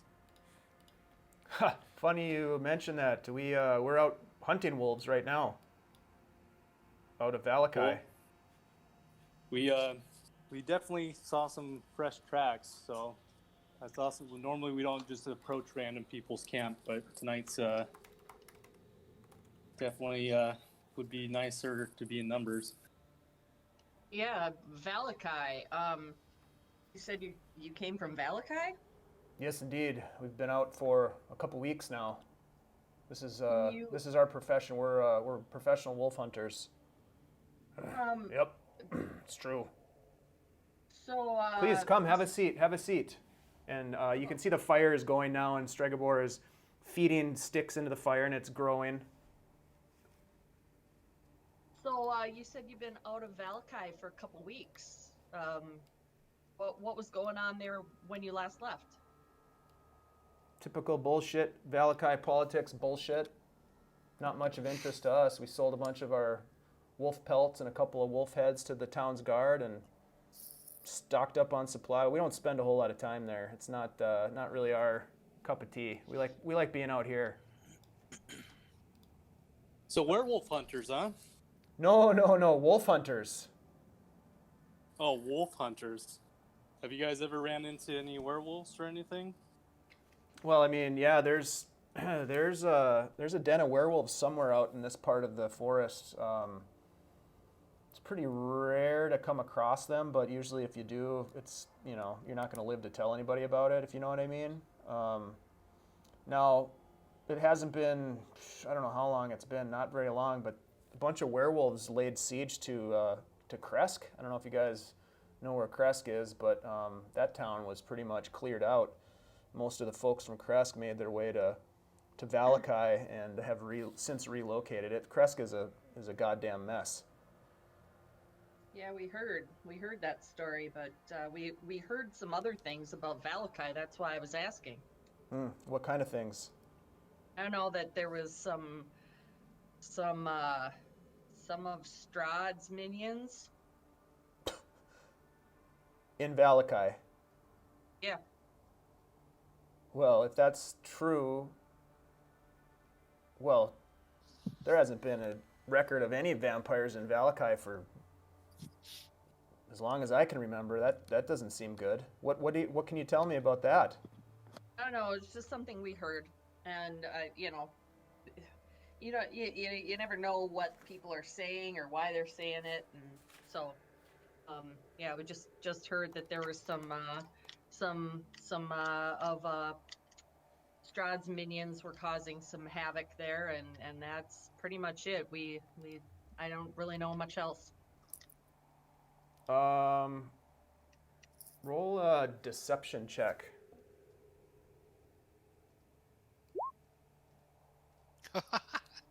Nice. Wow, nice. He looks at you and shakes his head and says, "Wow, well, I guess we're gonna have a hell of a time when we return to Valakai." Sorry to hear that. Yeah. That doesn't sound good at well, all. Yeah, like I said, it's just something we heard, and who knows? Maybe it wasn't true. What makes you think you saw werewolf tracks? You guys hunters or trackers? You don't seem to be of the hunter type. No offense. No, we have a friend out tracking some tracks right now. Alone? Yeah. Yeah. He's pretty good. Seems dangerous. Dave, any update if I've seen any evidence that these guys aren't traveling alone? Roll a That's what I'm perception check curious for about. me. And roll another stealth check too as you try to get closer to be able to tell that information. Okay. Yeah, you don't get the sense that there's anyone else lurking nearby. Okay. And So tell me about these tracks you saw then. I'm I'll curious. come out of the woods. I'll come out of the woods, and I said I spotted them, and they were not wolf tracks. What makes you say that? I know wolf tracks, and wolf tracks are travel on 4 legs, and these weren't traveling on 4 legs. Seems pretty convincing. Yeah. Strahd just kind of shakes his head. You know, there's supposedly a lair somewhere around here, hidden in some dark underground cavern. We've never searched for it or anything, but you know, I don't know. Sometimes they get ornery. I mean, I don't know what the hell happened in Kresk, but something set them off. Yeah. Have you ever seen one of these? And I take my pack off and pull the fur out that I've been carrying and lay it out on the snow, the fire. Strahd, who was tending the fire and now has a pretty good fire going, he's eaten some dried meats, kind of pulling at it, and his eyes kind of light up when he sees the pelt, and he comes over and he reaches out with his hands to kind of touch it and sort of feel the hair. And as he does that, you notice that his hand is bandaged. There's a kind of a bloody bandage wrapped around his hand, and he kind of feels his left hand, and he kind of feels the pelt, and he says, "That's a Yeti pelt. Where'd you get that?" Also, Yeti, apparently. You killed a Yeti? Kind of gives you a once over. Yeah, we had some bandits, some trouble a little bit earlier. What kind of Surprised trouble? us on the trail. Says Ivan. What kind of trouble did you run into? Some madmen just running at us. We thought this creature was with them too. Then they pretty much all started attacking us. So it was either us or them. And Look, Walt- friends. He kind of stands up straight a little bit. He's like, "We're not looking for any trouble at all. We're just out here hunting wolves and trying to make a living. If you're about to bring down a bunch of shit on us, we're not interested." Well, we're not interested in causing trouble either at all. Well, if that's the case, then you're welcome at our fire, and if you wanna lay camp here or nearby, you're more than welcome to. But like I said, we're just a couple of simple men doing some hunting and trying to survive. We don't need to get involved with any wild men or yetis or Yeah, werewolves or nothing. We weren't too excited about getting involved with it either, but like Marzen said, it was either them or us. So, you got to defend yourself. That's the truth. Well, warm yourselves by the fire and please join us. Feel welcome. And he kind of sits down and kind of reaches out with his hands to warm him by the fire. He says, "Yeah, werewolves are a weird thing, man. They're, that lycanthropy. People that friends, family, and you don't even know they're werewolves. I mean, I've heard stories. What type of stories have you heard? Yeah, tell well, us. just Tell us about stories of people turning into wolves at the full moon. Every night they go wild with the ravenous hunger, I guess. I mean, basically there's some sort of a hybrid between wolf and man, and I guess it's uncontrollable. I'm not sure, but yeah, I mean, the spooky thing is it could just be anybody. Do they even know they are werewolves? I mean, if this were to happen to you or me or Marzen, is it something that you even realize has happened to you? We don't really know anything about this. Sounds like some kind of curse. It's definitely a curse. I mean, it's you guys don't know the story, and Stregabor's like, shut up, Ivan. Let him be. We would love to hear the story. We're honestly, I'm kind of curious to see how one becomes cursed.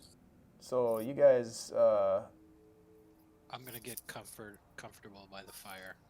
Yeah, I'm assuming you guys are sort of settling in by the fire and warming yourselves, maybe getting some food. He says, "Well, you've heard of the Huntress?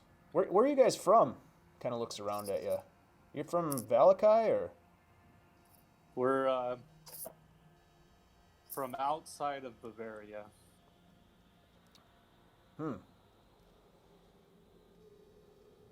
Seems strange. We don't get too many outsiders. Anyhow, so you probably don't know much about the Huntress. Yeah, a long time back. I mean, this is folklore. There was this Huntress, right? She was one of a trio of ancient goddesses, that ruled over the valley, worshipped by the forest folk and the mountain folk that were here before, civilization came in and built Valakai and Kresk and Barovia. And, well, anyways, as the story goes, the Huntress, who was one of these venerated women, a godlike creature, was betrayed. Her followers saw how powerful Strahd was when he arrived in the valley, brought him to the Huntress, and she lashed out at Strahd, and he was somehow able to kill her. And with her last dying breath, she placed a curse on her followers, the ones that betrayed her, and cursed them with the curse of lycanthropy. And that's sort of the story. I mean, that's the story my grandmother told me, of course. And Stregobor kind of looks over and goes, it's just a bunch of bullshit. So let me ask this. So if she cursed these people with lycanthropy, is this something that then was carried from generation to generation, or is it through attack only, or how is this passed along? And the other question I have is there a way to lift this curse? Those are questions that I can't answer.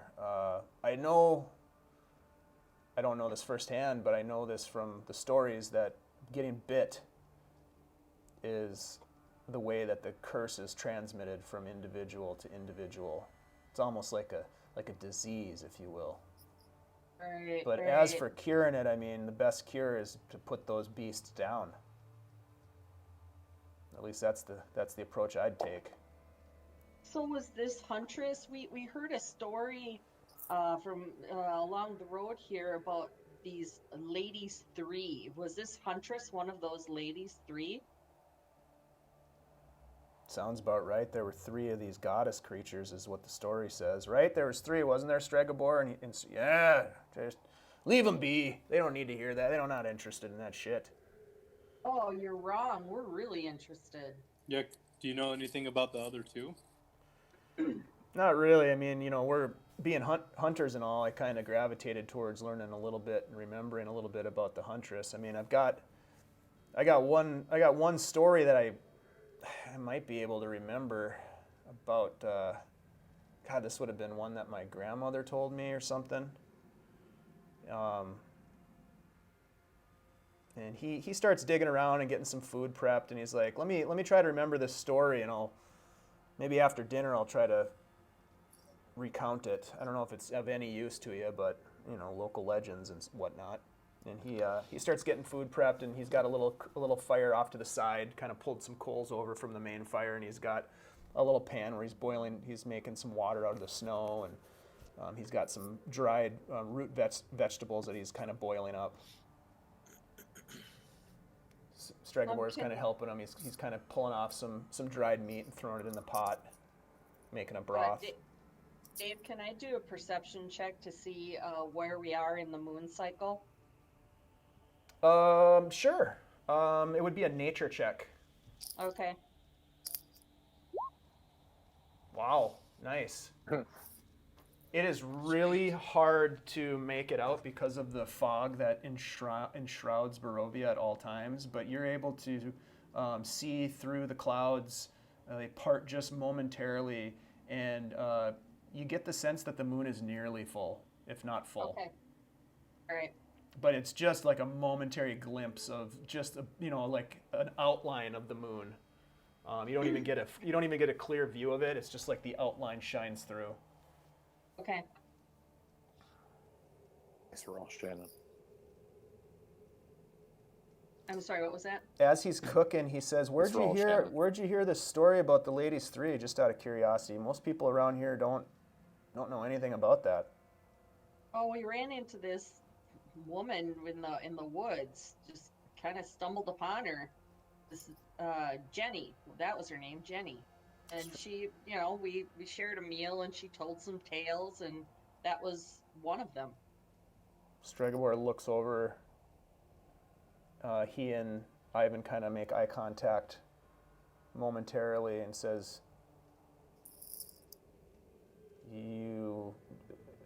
could this be Jenny Greenteeth? Yeah, that was her name. Yeah, she gave us a kick-ass recipe for some tea. Mm-hmm. Who are you people? Just travelers.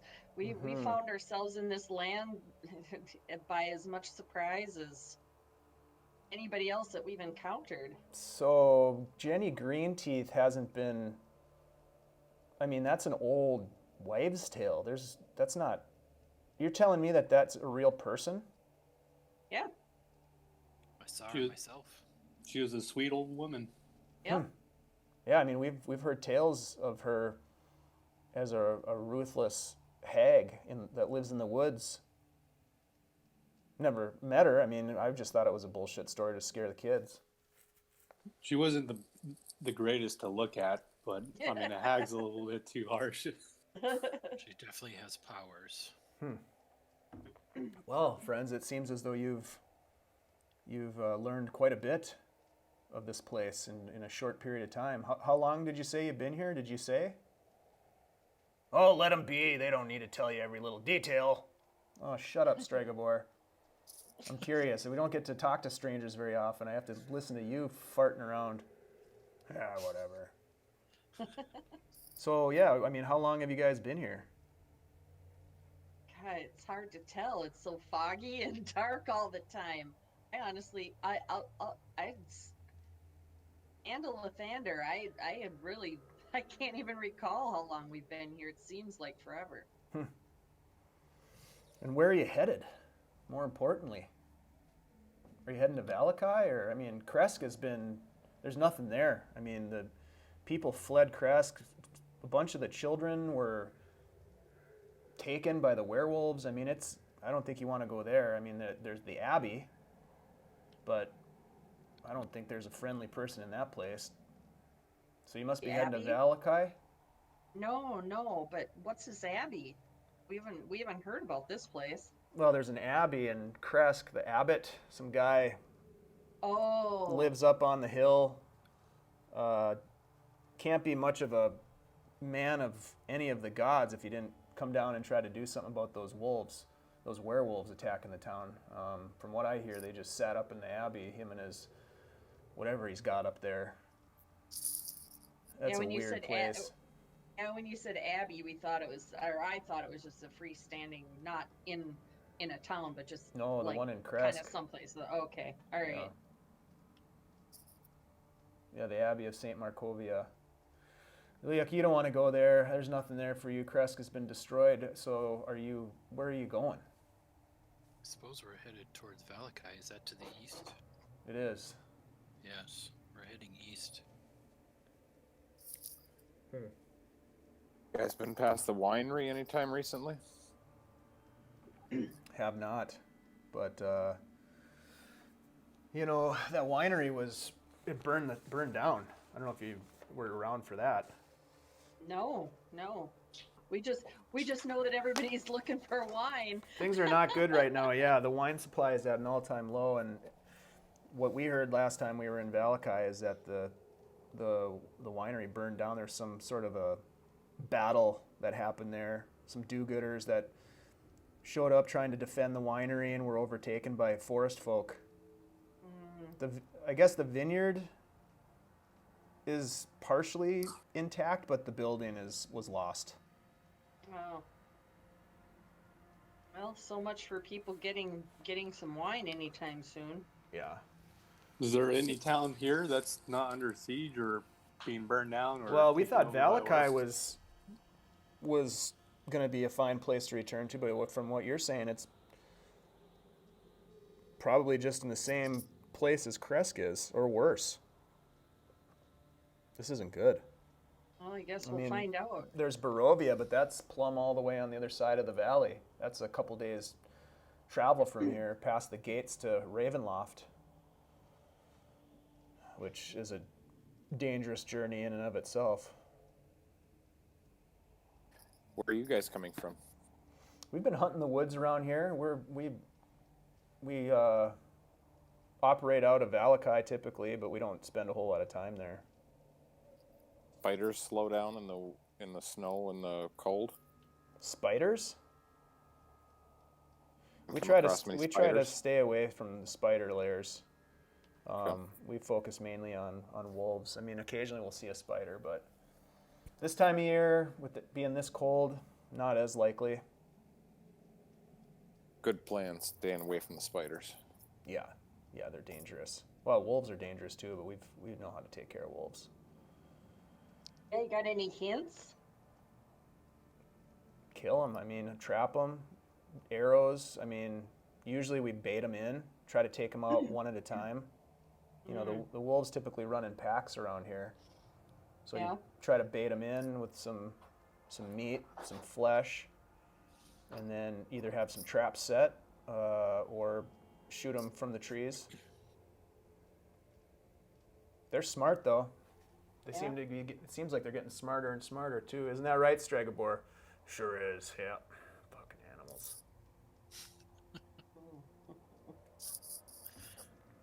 So the night goes on, and it's getting darker and later, and they've sort of wrapped up their meal, and they're kind of eating and finishing up. And you guys have had a chance to probably eat some of your rations as well. And he says, "All right, so." Story time. And Ivan kind of sits down. He's got a stick. He's kind of poking in the coals. He's like, "So I don't know if I can remember every little detail. So I'm gonna do my best. Yeah, this is one of them old folklore stories from Granny. All right, let's see if I can remember how it starts. Well, the huntress. So she creeps around the mountains, the riverbeds, and she's on the search. She's looking for wolf bones. And she picks them up as she travels through the forest. Along the way, she tries to basically assemble an entire skeleton of a wolf. You understand what I'm trying to say? And she sets them next to a blazing fire. And the story goes that she'll stand over the bones and perform some sort of strange ritual, singing and waving her arms about, and that sort of magical mumbo jumbo. The rib bones and the leg bones, all these bones start to grow flesh, as she's doing this thing. And then the flesh starts to materialize, and then on top of that, the skin and the fur. It's she keeps singing louder and louder, and these wolves reconstitute. And then she sings so deeply that the forest floor shakes, and this wolf that she's created out of bones opens its eyes, leaps up, and runs away into the valley to disappear. And, well, I don't know. I mean, that's the story. I'm not sure what it means or anything, but when she ends her song, she just kind of continues on her hunt for more wolf bones.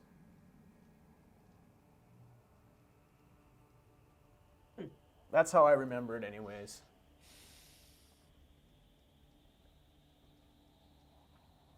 Who knows? Definitely a interesting story.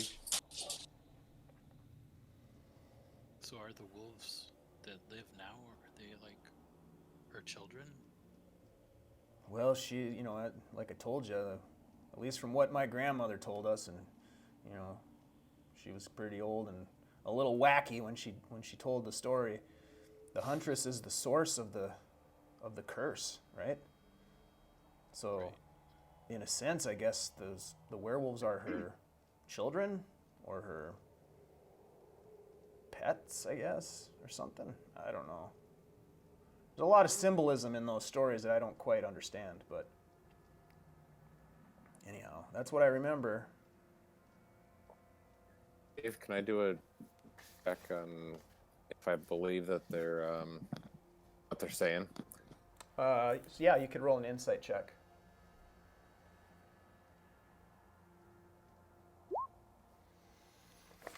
Yeah, he's not lying about the story that he's telling you. You don't get the sense that he necessarily believes it. Yeah.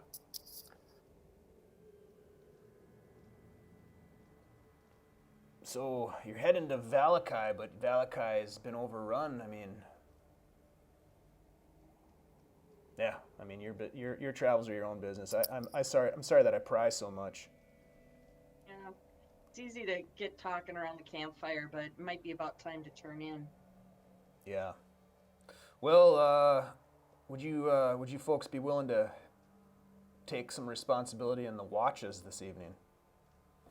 Yeah, we wouldn't mind. I do have Yeah. a question for you. Sure. Have you ever heard of a place called Berez? Berez, yeah. It's to What the could you to the tell us? south a bit. I've never been there, but it's dangerous. That's another. Every place is dangerous. It sounds like around here, but yeah, it's that old flooded crest, right? What do they say about that place? Centuries ago, it was kind of like Berez was kind of like this, almost probably the size of Kresk, maybe, or not quite as big as Valakai. Valakai is pretty big, but for whatever reason, I don't ask me what that reason is, the devil, and then he kind of looks over and he says, Strahd, flooded the river that runs along there. The Luna River. The banks, swelled with runoff, and it flooded this entire town, apparently. Destroyed it. Since then, it was overrun with witches, and yeah, it's best to not to go there if you can help it. I don't know why you'd want to go there, but I would recommend against it. Seems pretty dangerous.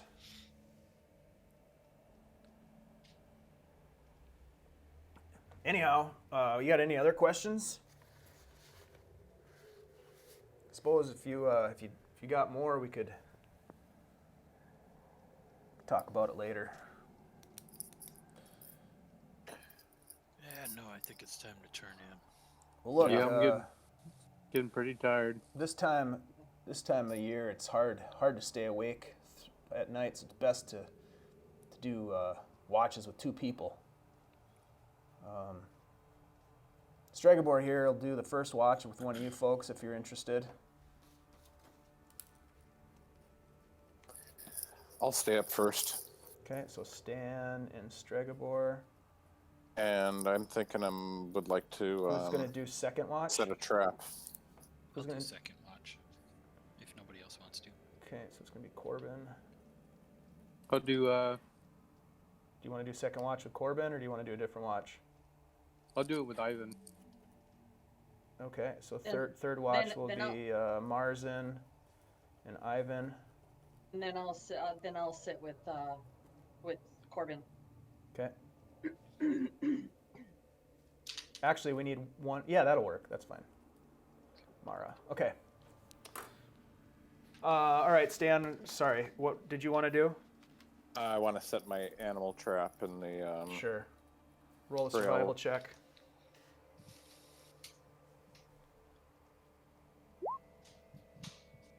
Okay. So everybody kind of hunkers down to kind of dig in for some sleep next to the fire, and Stregobor has a decent pile of wood that he's collected next to the fire, and so he throws a little bit of little extra fuel to keep things warm. You guys now have, wolf pelt blankets that you stole from or scavenged from the berserkers, and so you're able to make a pretty decent bedroll area. And you guys all drift off to bed pretty quick, and Stan and Stregobor stay up for the first watch. Stan, go ahead and roll a perception check with advantage, because Stregobor is helping you with the watch. We just lost Andy for a second. Just heads up. Okay. All right, 24. Nice. So you and Stregobor are kind of sitting around the fire, keeping watch. Hello? And he, Andy? yeah, we can hear you. Sorry, I lost it. He doesn't say much. He's pretty quiet. He's just kind of minds his too. own business and watches the fire. And you can hear an owl hooting in the distance. But nothing strange happens during your watch. It's pretty quiet. The snow has started to subside. The wind isn't quite as fierce as it was earlier, and you can hear the crackle of the fire, and the heavy breathing of your friends as they sleep. And eventually your watch comes to an end,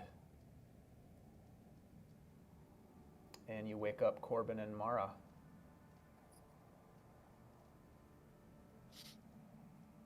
Right. Have I completed a long rest here yet? No, not yet. No? Okay. Great, Corben. You Yep. want to just, if we sit back to back, I can put my shield, as a windbreak for us. Sure. All right. So Did you guys, we make the hut? you did not. Okay. Nope. We're just by the fire. Yep. Go ahead and each roll. You can either each roll a perception check, or one of you can roll with advantage. If you want to do with advantage, I think that'd be great. All Hold right. on. Because my perception isn't the greatest. All right. Nice. Mara, you're pretty vigilant. You got a little bit of rest. You've seen some pretty disturbing things today, and with just the idea that there might be something out there in the woods hunting, you're very vigilant, and you do hear in the distance the howl of a wolf, but it's very far away. And Corben, you don't hear it, but Mara, you do.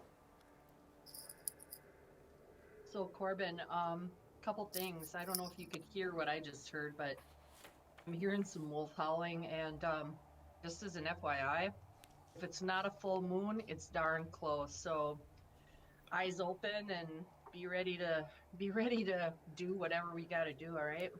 Right, right, yeah.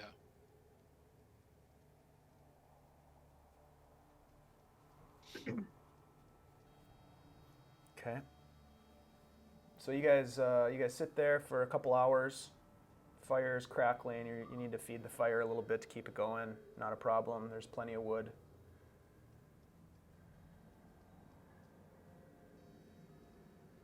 You hear owls hooting in the distance. Well, Corben, I really don't know very much about you. That's true. You know, we've been traveling for a while, and I don't know. Corben's been with you for like probably 2 or 3 days at this point. 3 days. Yeah. Yeah. I didn't want to say much when they were asking where we were from, because, to be honest, I don't know how I got here, and I really can't describe where I'm from. I think I was coming from the west, and I came upon you guys in the woods. You just kind of, I don't know, we're walking down the street one day, and then all of a sudden you found yourself here. No, I'm not being a smart aleck. I'm really serious. Like what was that like?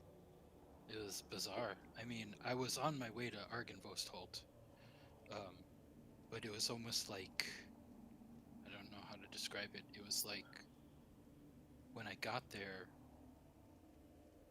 it was like I was from the past or something. Like, a lot had happened. Oh. It wasn't supposed to be in that condition that we found it in. It was like it was old and decrepit. And when I was told about it, when I was told to go there, I was told that it was very much like a place that was alive and active. So yeah, it was really confusing, and but now I'm on this mission. I guess I'm kind of simple in that way. Well, nothing wrong with being simple. I just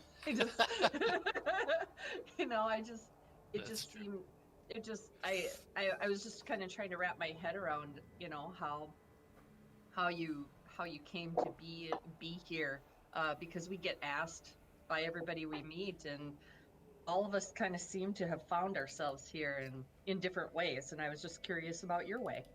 Right. Yeah. I mean, I've been pursuing these I'm very simple. I don't have a lot of motivation, I guess. Like, I grew up on the outskirts of a town, very rural area, and eventually I just kind of went off on my own, and that's where I kind of discovered, like, this problem of undead, fouling nature, I guess you could say. I just lived on my own in the wilderness for a long time. So I guess, I have problems when I get back around people. I don't always understand how to, relate, I guess. Yeah. Marzen and I knew each other before, so it's sometimes I get mouthy and smart mouth because I know he gets me and he understands, but I forget that other people don't. So, my apologies if I've stepped on your feet. And don't worry about it. I think we're, we've been through a lot already, and wow, this is an adventure for sure. Right. So, you follow a god, correct? Yes, Lathander. the god of light, and there's yeah, I'm an acolyte. I was orphaned as a child and raised in a raised in the church.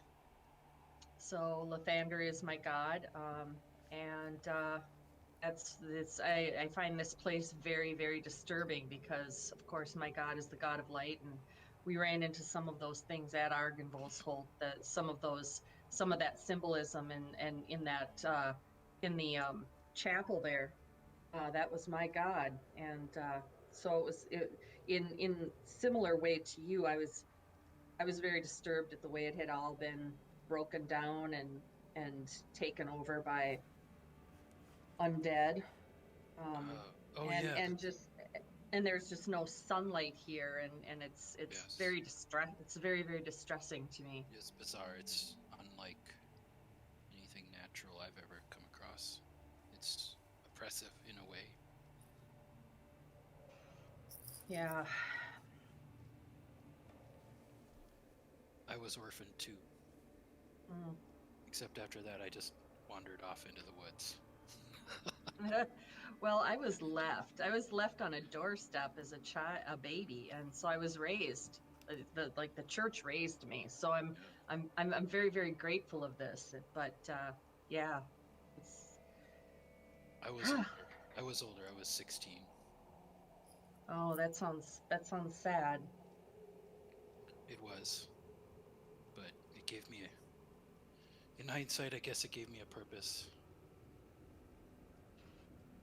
Well, I'm glad that you found us. Yeah, me too.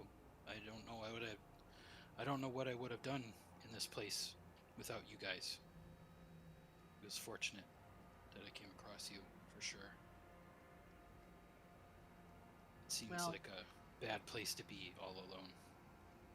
Well, I'll tell you, you've been blessed with the sword of light, and that's pretty big. The sword chose correctly, I think, and I'm that gives me comfort.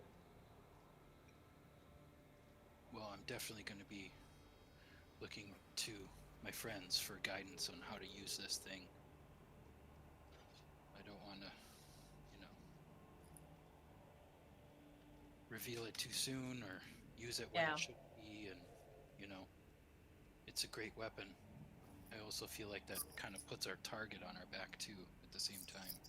Yeah, well, I think you'll know. Right. I guess we'll find out. Yeah.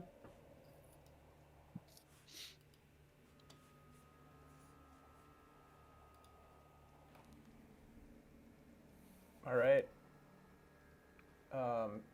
The fire, as you're talking, you kind of forget a little bit about the fire. It kind of burns down a little bit, but you throw additional fuel on it and get it back up as your rest comes to an end. You don't. Nothing happens. You don't have. There's nothing strange that happens other than that wolf howl that you heard at the beginning of your watch. But you only heard it once. You didn't hear a second howl. And then you kind of reach over and shake Marzen, and Ivan starts to get up as well. Hey, Harry, get up. Ha ha. I don't think he's a werewolf. Ivan kind of stretches and throws another stick on the fire and says, "Did you anything happen?" Heard one wolf howl. That's pretty much it.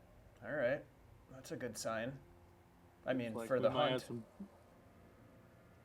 have some business tonight. Let's hope they wait till tomorrow.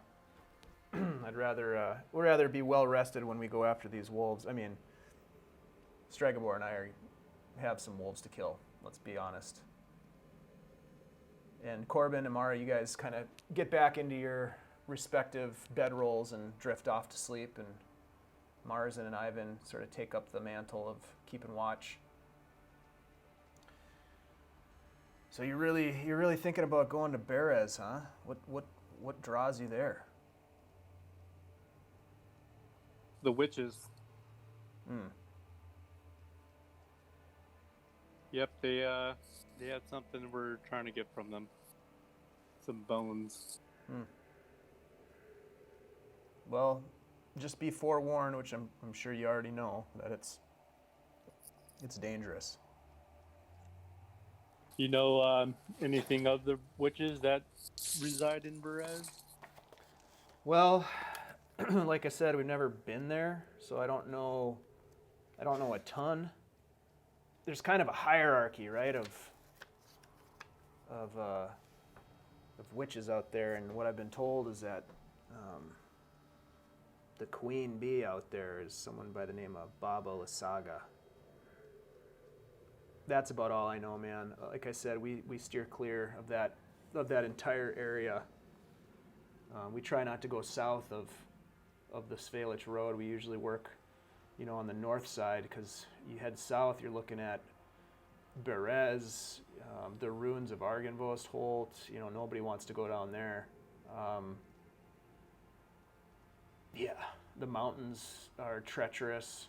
Salinka Pass is ridiculous if you want to head south, and you head south as far as the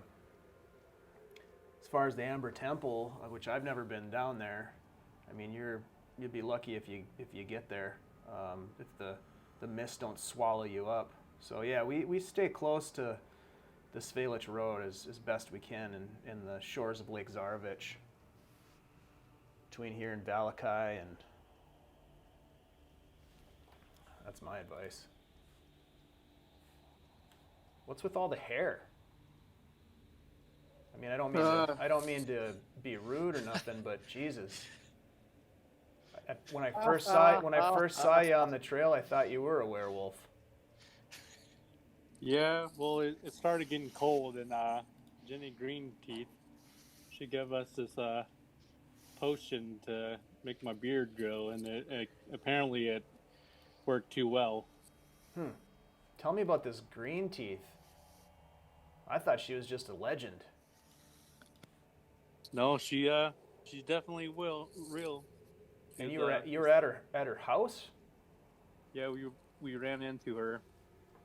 We actually called her. She's a pretty sweet woman, so as long as you're nice to her, she didn't seem to send us any ill temperament. Good to know. We try to be nice to everybody we meet on the road, at least initially. Try to get a read on them. I mean, you gotta be a little careful around here. But most of the people you see are either soulless sheep or just people trying to survive. Yeah, we've definitely noticed that out here. It's been a brutal place to live. Yeah. Oh man, snow is accumulating. Winter's here already. He just kind of trails off a little bit as he kind of watches out. He throws a few more sticks on the fire. Roll a perception check, Marzen. With advantage, because Ivan's helping you.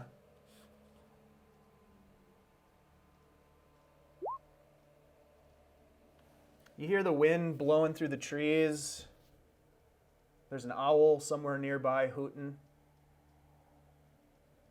And eventually, Ivan kind of stands up and he kind of stretches a little bit and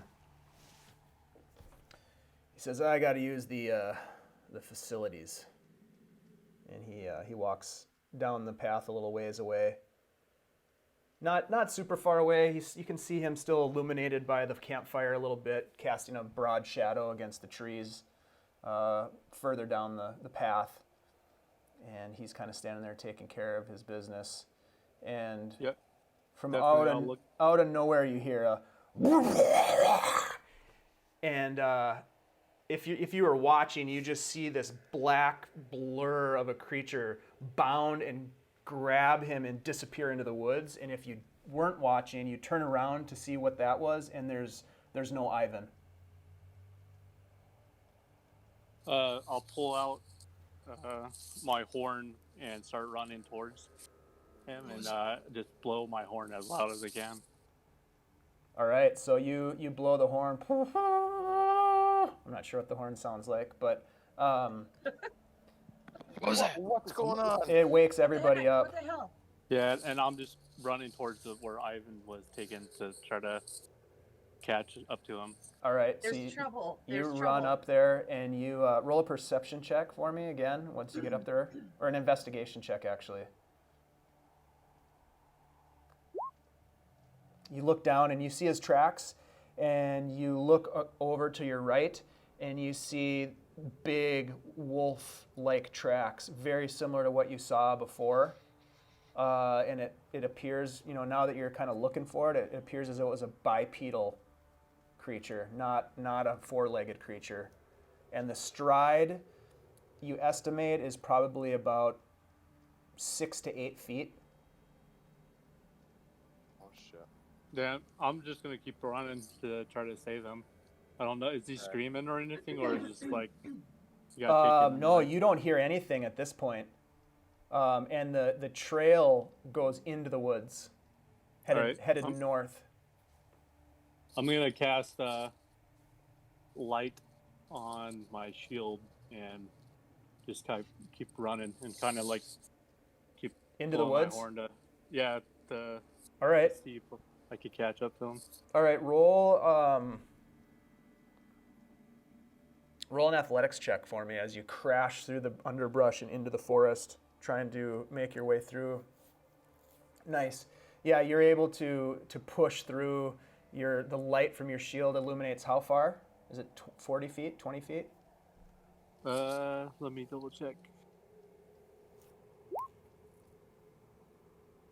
20-foot 20 foot. radius, dim, an additional 20. Okay, so it's 40 feet out. And it is, it's thick forest, thick underbrush, so, it's obviously the glow of your shield is hampered by the foliage.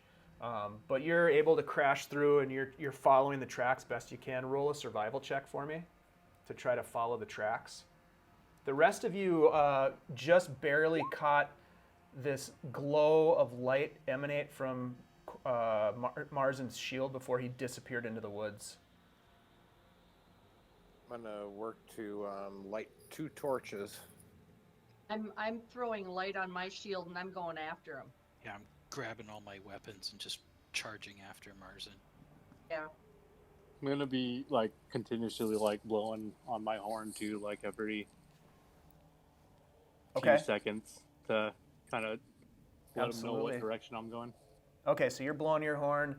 The rest of you are following. Yeah. I have 2 torches. I'm gonna put one where I figured shit went down, and then carry the other one with me. Okay. So the three of you. How long did we rest? Did we finish a long rest? You did not. I finished a long rest. You didn't. So you follow the trail. You get up to the point where Marzen deviated off the trail into the forest, and you start following his trail, which is relatively easy to follow because he's moving very quickly and he's crashing through the underbrush. He's not trying to sneak through, so you can see broken branches, his feet, locations where he stumbled a bit and maybe fell onto a knee in the snow. Remember that it's all covered in snow underneath the forest, on the forest floor here. And you can hear him blowing his horn, so that also gives you a little bit of an advantage in trying to keep pace with him. As you're running into the forest, Marzen, you're following this trail, and you start to see blood splatters on the ground in front of you, dark crimson and almost brown splatters of blood on the white snow in front of you. All right, I'll pull into pretty much a dash, just like trying to run as far as I can or as fast as I can to hopefully get to him in time. Okay. You run as fast as you can, crashing through the underbrush, and you sort of pop out into a slight opening in the forest. And you stop dead in your tracks as you look in front of you, and you see this creature hunched over what you assume to be Ivan. Its back turned to you, but it's just tearing flesh, and blood is spraying around the snow. And it doesn't quite notice your light at first, and it's just it's basically devouring this guy.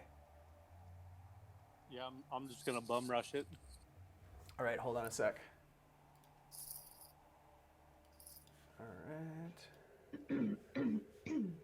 Roll initiative for me. Let me get you onto this battle map here.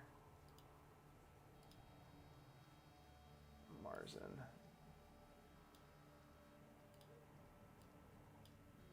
So you are up here. Can you see that, Marzen? Yeah, I can. I'm Okay, gonna so go ahead and roll initiative. And then give me 1 second here. Dog can see it too, so watch out Yeah, for your that. dog is ready to roll. Yeah, no, he's going nuts. Ready to go. Oh, nice. Nice initiative there. Yeah, real nice.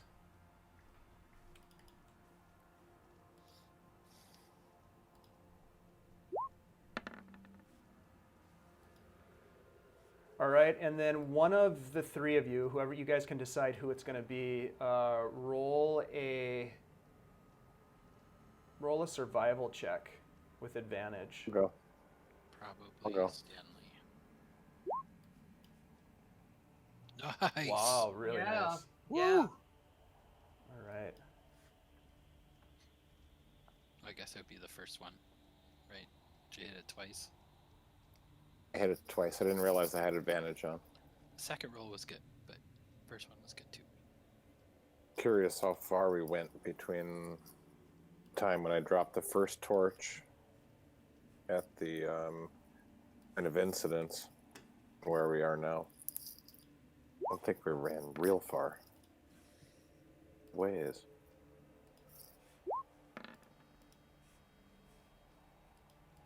All right, Marzen, you're going to run as fast as you can up to this. Yep, and basically push him off. So you could get to him with a dash action, but you wouldn't be able to take like a shove attack. All right. Yeah, I'll get to him with Okay. the dash then. All right, so go ahead and move your token to where you want to be. And then let's see, what's your? Well, that's 30 right there. Or Oh yeah, I guess it is. Yeah, there you go. So you can make a shove attack. let me double check.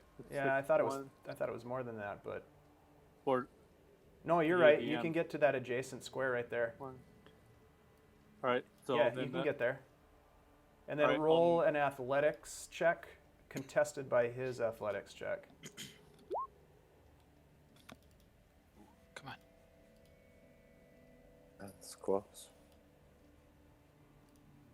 Let's see. 6. So you're able to shove him.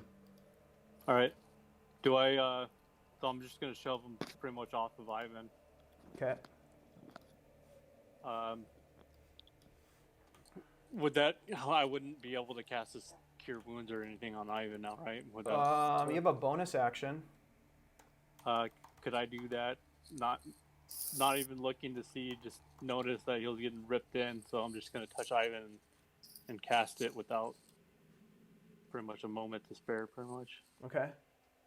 I only have a couple slots left, so I'm going to cast it as a second level. Yep, so I'll cast that, then I'll end my turn. I'll try to get to where I could add it. I'm having like all So kinds you of can technical- either knock the target prone or push it 5 feet away. Because I'm going it's- to push it 5 feet away. Okay, so it's going to go over here, and I'm going to use this. He's prone, you to- can still bite him. So So, actually, you're not close enough to Ivan because Ivan is in this square right here. all right, Because the werewolf creature was right here, with his back to you, all right, feasting on your buddy right here. So now he is. Yeah. Let's see. If you pushed him 5 feet from there, you'd probably end up right there. So that's your turn. As you do that shove, the creature turns to you and looks at you and just growls, and you can just see blood all over his face. And it moves forward 5, 10, 15 feet towards you, and it is going to... It stands up on its back legs as if it's a humanoid, and it stands taller than you by a couple, like a foot, foot and a half, and it swings at you with its claws.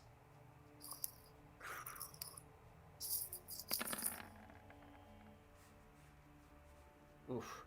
21 to hit for 6 slashing damage. And it's going to claw at you a second time because it has makes 2 attacks. The second attack, however, misses with a 6, as you're able to kind of sidestep the second attack as it comes towards you. Growls at you. At this point, because of Stan's epic tracking roll, you guys can roll initiative, and you'll be able to go on at the beginning of the next round. All right, so that was the werewolf's turn, and Marzen, you also hear a growl from to your right side. You kind of turn and you see another creature, a big wolf, that's behind a tree. Son of a bitch. Yep. And there are a couple of them that start to come out now that there's a fight. Whoa.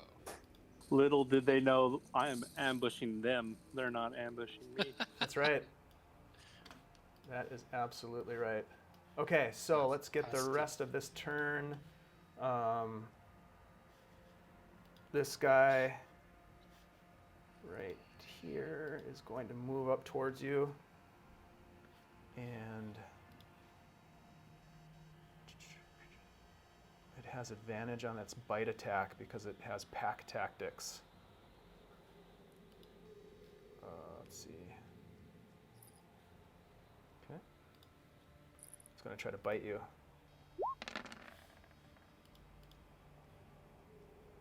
24. 24 to hit for 8 piercing, and I need a strength saving throw. It's coming. Sorry. That's all right. Wrong one. Strength saving throw. Mm-hmm.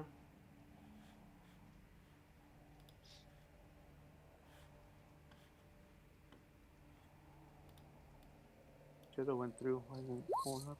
There it goes. Nice. Nice. So it tries to kind of knock you over and stagger you, but you're able to hold your ground. All right. How much damage was it? 8 piercing damage. All right. And a third wolf comes over from out of nowhere and just starts devouring Ivan, just tearing him up, tearing him limb from limb, and he's not making any sounds at this point. Okay, so let's see. Corben is in there. Mara, do I have Mara somewhere? Mara was 11. She must not have. Yeah, I was 11, but I hadn't clicked on my icon yet, so it didn't show up. Maybe. Okay, what about Stan? Did I have one from Stan? You got your initiative. Huh?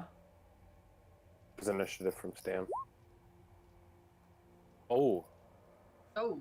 And it's not super excited. Youch. Hey, it's better now than in a little bit. All right, so Marzen, it is your turn. You've got a werewolf standing in front of you and a giant wolf on 4 legs trying to attack you from your right side. What are you going to do?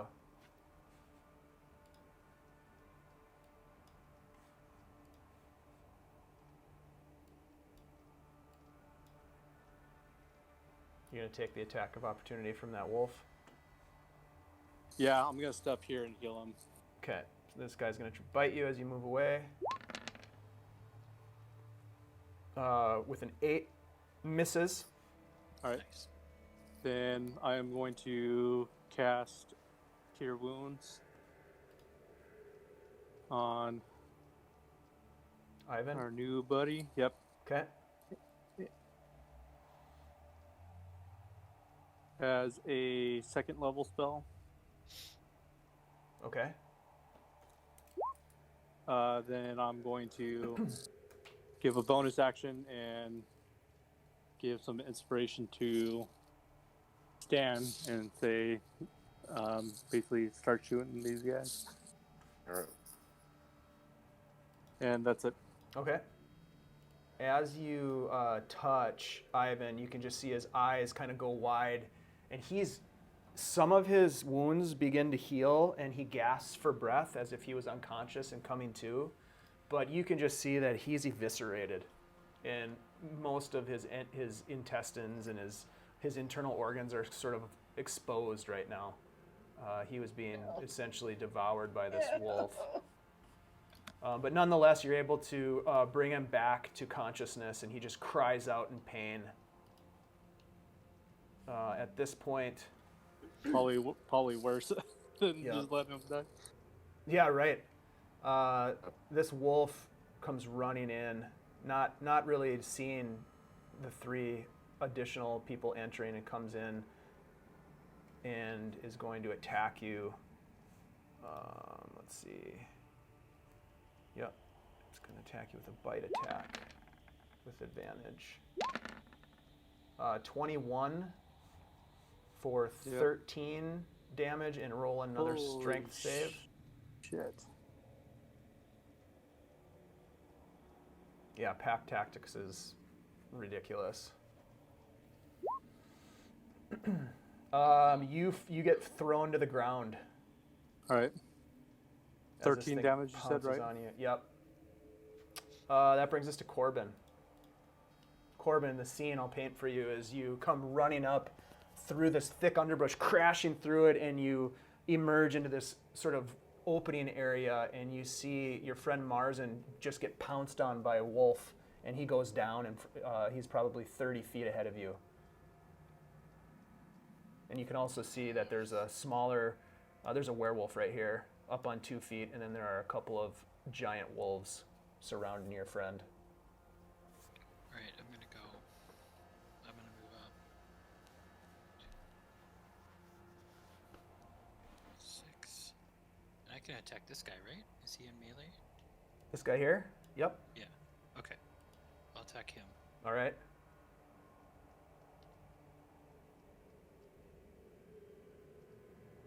Just make sure.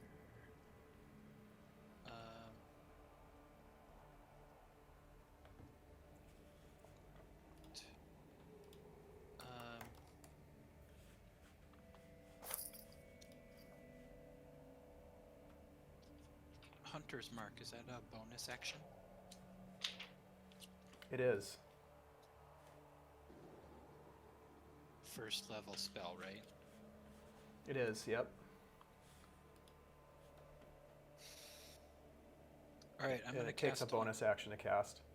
Alright, I'm gonna cast. Actually, I will change that. Hold on.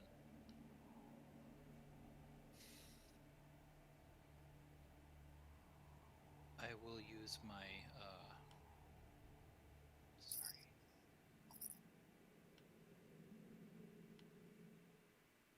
Vow of Enmity. And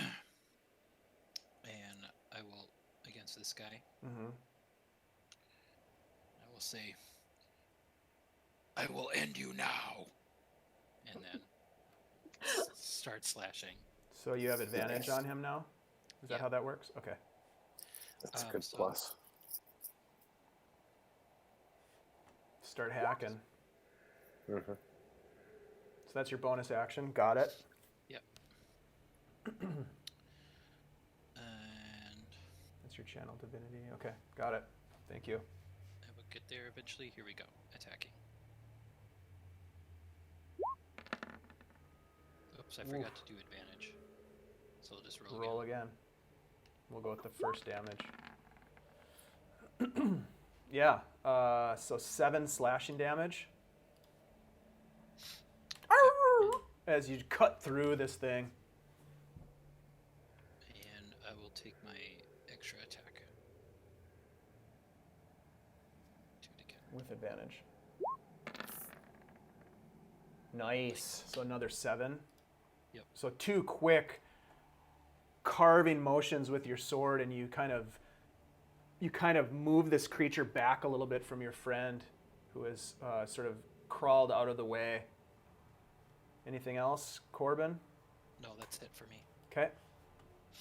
That brings us to the werewolf. Let's see. Perception.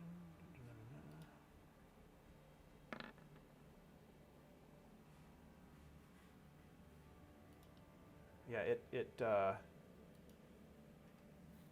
it takes note of the additional creatures coming in, and it's going to take 2 quick attacks at Marzen, one with a claw attack. I'm throwing up a warding flare there, an improved flare. Okay. I've got 1 more left, so I'm gonna put up a What's warding the flare. distance on that? Oh crap! I can't. Sorry. It's 30 feet. Yeah, Sorry. you're a little over 30 feet away. Yeah. What wolf is attacking now? Is it one of these? It's this guy. Which one? Sorry, I didn't see your ping. Oh, okay. I'm on the measuring tool, right here. It's the werewolf attacking? Correct. Okay. So he's gonna claw first. He has advantage, so 23 for 8 slashing damage. Yep, that still hurts. It still hurts. 8. Oh my god. And he's going to claw you one more time. Oh, Marzen. 11. I think that misses. Yep. All right. And with that, he is going to start moving. Opportunity attack. Take it. Alright. I am going to slam this guy with my battle axe. And miss him. Yep. 5, 10, 30. So he starts moving. That brings us to the guy that you just attacked with your swords, Corben. The dire wolf is going to attack you. I guess he's a guy in some respects. He's gonna bite you. Alright. And he does not have advantage because That's a miss. 10 misses. Yeah. This other wolf here is going to grab Ivan and start dragging him away. Let's see. Oh yeah. Hold on, I'm going to take this with me. There we go. Yeah, he runs off with the body. And Marzen, you just hear this Ivan just screaming, "Help me!" Mara. Okay, I'm going to do Scorching Ray on the werewolf. Okay. I've got 120 feet on that, and I'm going to. You're gonna have to move a little bit to get a clear shot at him because right now he's got pretty much full cover. So you're gonna have to get repositioned a little bit. All right, I will move to right about. Let's say right about there. Okay. Actually, right about there. Yeah, you could get here. I'm trying to move. You gotta switch over to the select tool. You're on the measure tool still. Yep. Thanks. Yeah, I'm gonna kind of get right in the mix, I guess. Maybe Okay. not the smartest, but right. And I'm gonna hit him with a Scorching Ray at 3rd level, Nice. which gives me an additional ray for each slot above the 2nd. So I've got 4. Nice. I get to hit him with 4 of these. Whoa. Nice. So let's see, Scorching Ray. Where are you, Scorching Ray?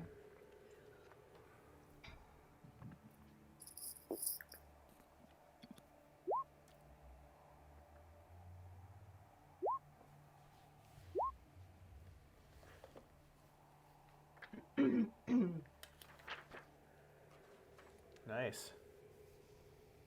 So let's see. So you fire off 4 blasts of the Scorching Ray, and as you move into position, you have a good beat on this werewolf as he's running away, and you get 4 shots at him, and all 4 of them hit. This blast of fire erupts on the back of this creature as it's running away. And I got 4 hits on that. Yep, all 4 of them hit. Awesome. So What's he the gets, total? 2d6 4 times. Let's see. Well, it already rolled the damage. Oh, sorry. Damage is already there. I got all excited. Just add it up for me.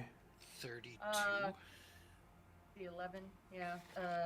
17, 26, 32. Yep. Yeah. Man, that's a great spell. How much? I love that. 32? I love that spell. Yeah. Okay. It's awesome. 32 Yeah, is nice. it staggers and drops onto its front paws as it's running. Its back burning and singeing, and you can smell burnt hair in the wind. And it kind of falls and falters, but keeps moving. Is that the end of your turn, Mara? That'd be the end of my turn, yeah. All right, Stan. Finally getting to Stan. I want to put Colossus Slayer on the werewolf. Okay, Colossus. Just to remind no, you, not it's Colossus not Slayer, something Hunter's that Mark. you put on. Hunter's Mark. Okay. On the What's the range on Hunter's Mark?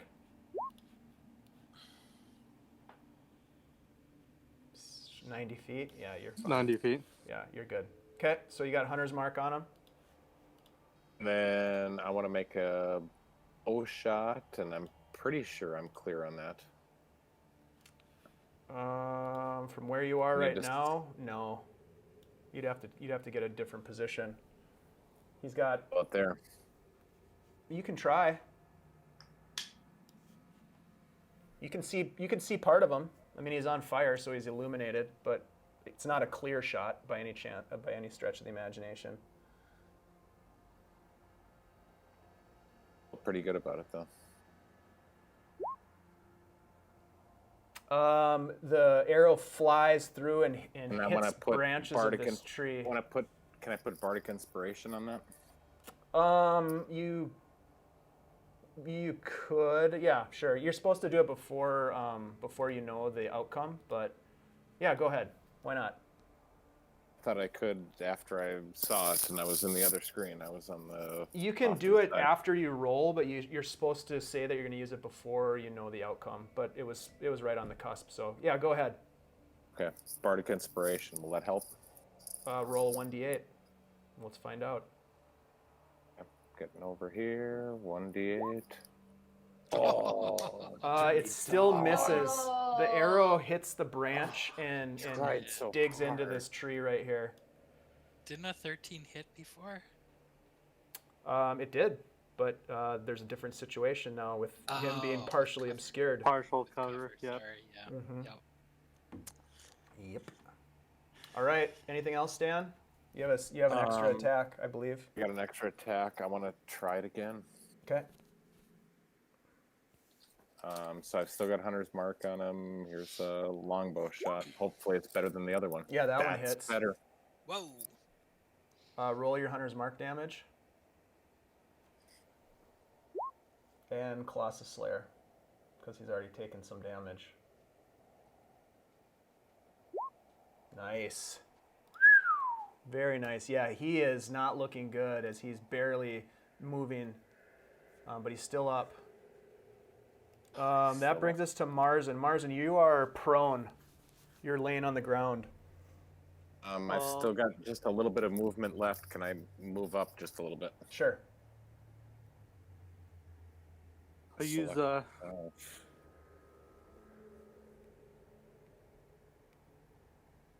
You good, Stan?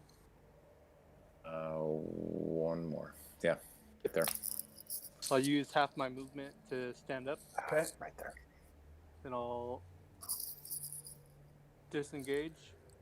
Okay. 5, 10, 15. And bonus action hex this wolf. Okay. And that'll What are be you my gonna turn. hex him with? Disadvantage on wisdom check. Mm-hmm. Okay, sounds good. And that's it. All right. All right, that brings us to this wolf here. It is going to it's going to run from. It's going to chase Marzen. 10 right here, and it's going to take an attack at you, Marzen, at your All back. right, I'm gonna throw up that warding flare now. Okay, that's a good You're move. within range. Yeah.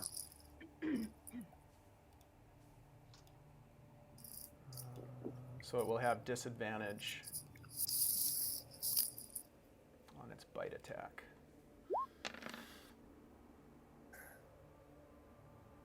Good thing, because that first one sucks. I wonder why it didn't roll twice. It's weird that sometimes these macros don't work. All right. 16. Nope, misses. Nice. All right. And that brings us to Corben. Okay. Let's see here.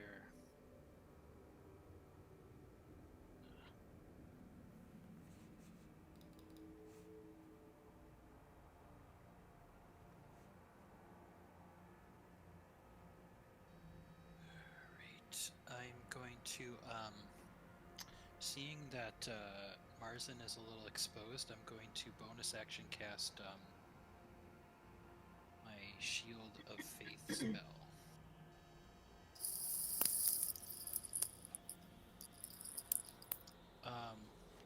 So that is, hold on.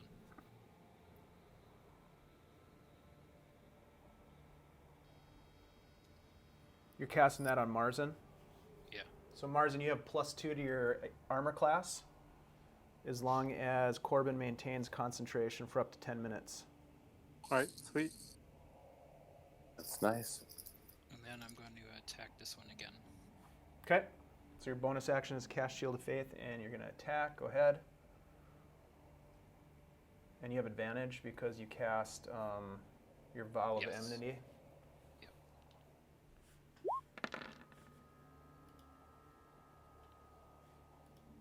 Is that out of the work? 26 definitely hits, yeah. For 8. And I will attack again.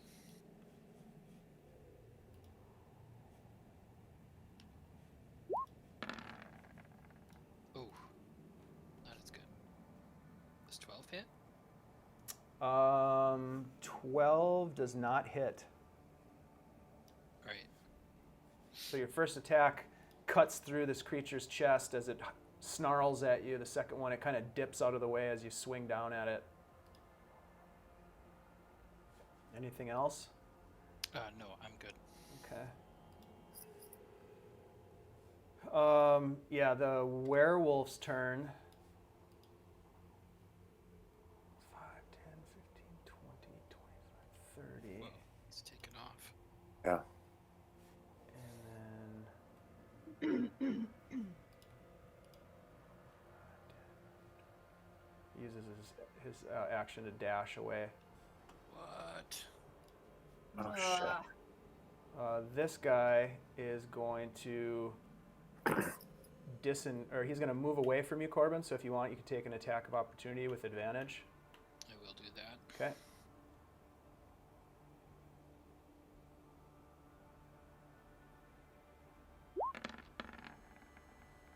Yeah, that Nice. hits. All right. 13. Yeah, this thing looks pretty rough. It looks like it's about to go down, but it's gonna run.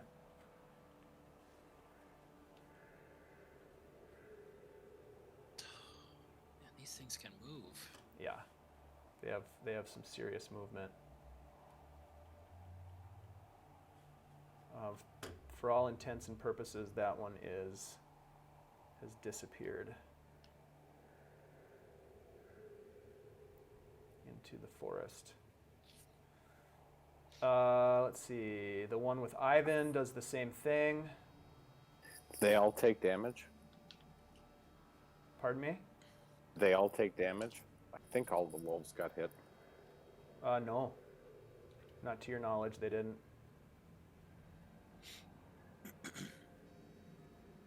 So they're skedaddling. Mara, it's your turn. You see one wolf left between you and Marzen. Marzen looks pretty rough as well. Yeah. I'm gonna. Oh, geez. I was all ready to do something different. I'm going to do a burning hands on this guy guy here? right here. Yeah. Okay. Yeah. Sounds good. I'm gonna do burning hands on him. So you kind of make this V symbol with your hands, and you fire off this blast of energy. Yep. Let's see, 15-foot cone.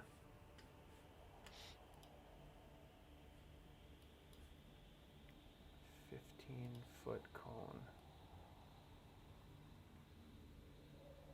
That's close. Well, if I do it this way, Yeah, you can aim it to not hit Marzen. to hit it, not hit Marzen. Yeah. Yeah. So it's a dex save. Yeah. Okay.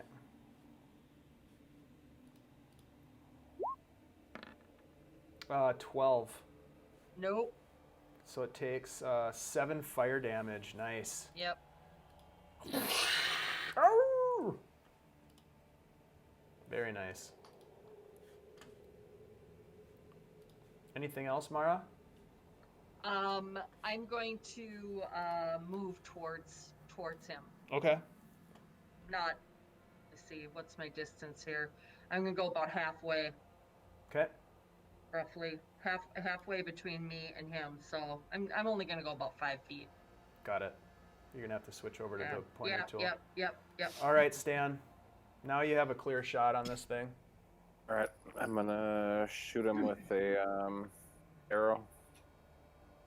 Okay. Already got Hunter's mark on the other one, so there's longbow shot. Oh shit! Not what I wanted. No, that one misses. Goes flying past him. All right, we're gonna try it again.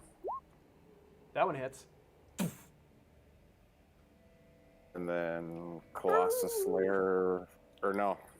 Yep, Roll Colossus damage. Slayer. Okay.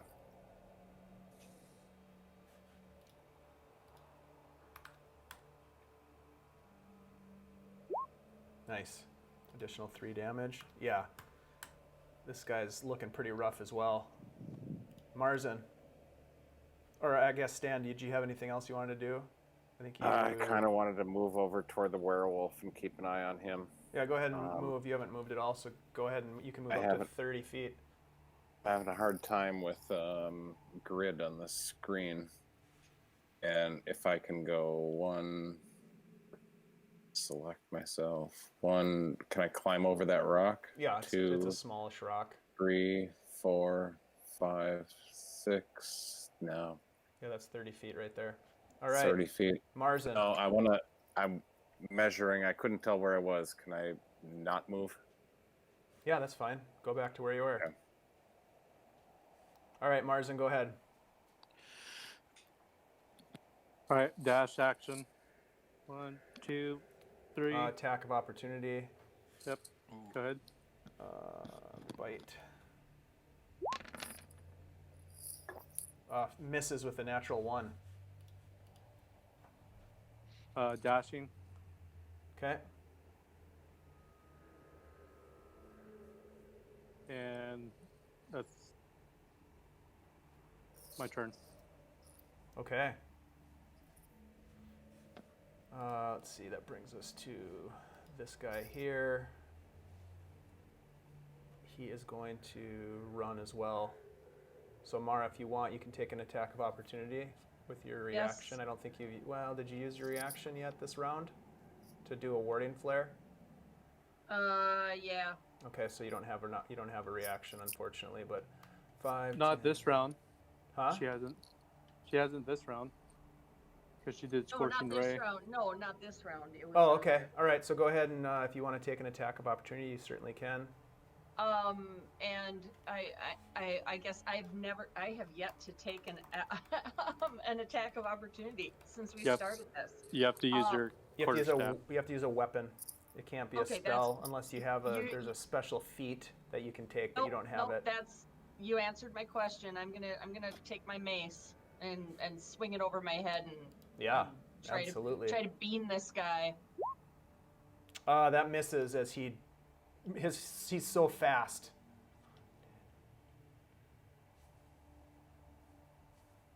Mars, you hear this thing just crunching in the snow as it's running towards you. Corben. All these wolves have sort of like ran away. You can just kind of see this one disappearing between the trees.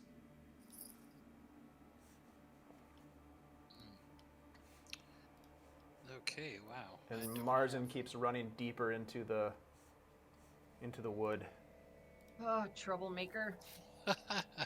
Getting himself surrounded again. He wants to get All right. lycanthropy is what he wants. Yeah. I'm gonna go. Hey, 1, bite me, werewolf. 6, and I'll take the dash action and go.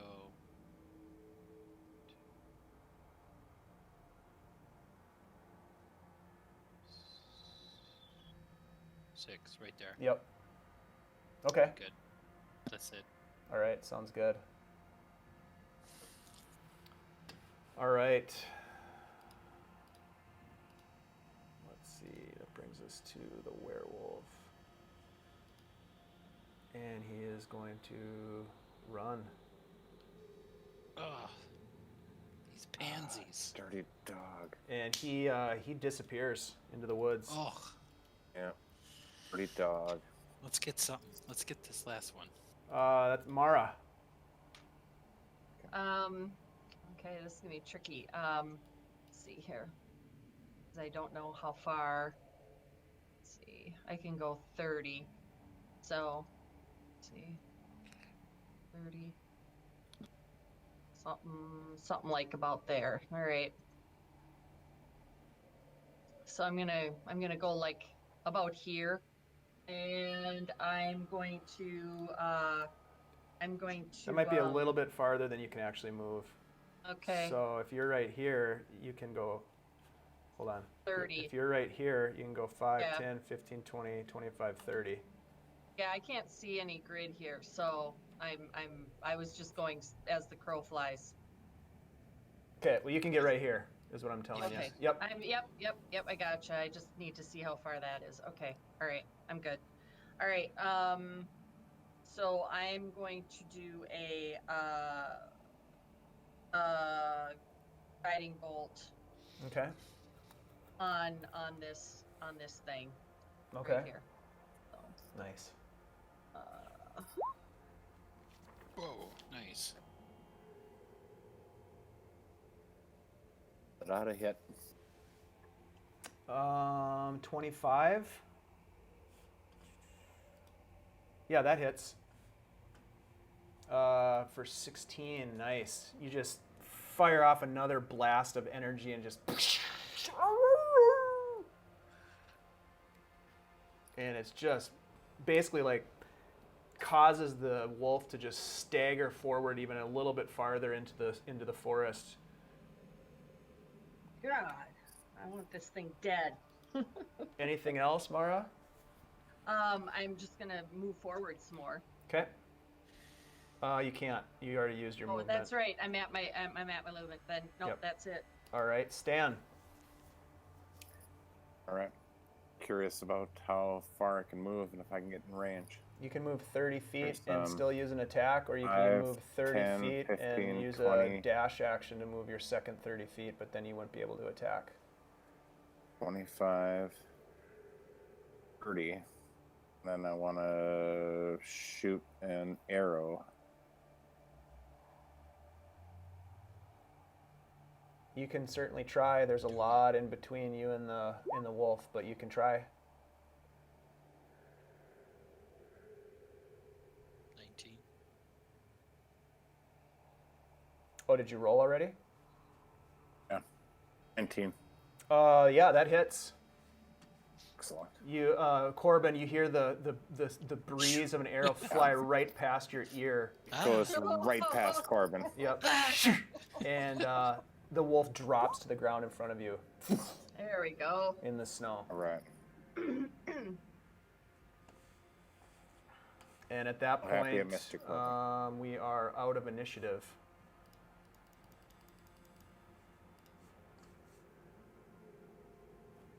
Ivan's gone then, huh? Damn it! They ran away. All right, let's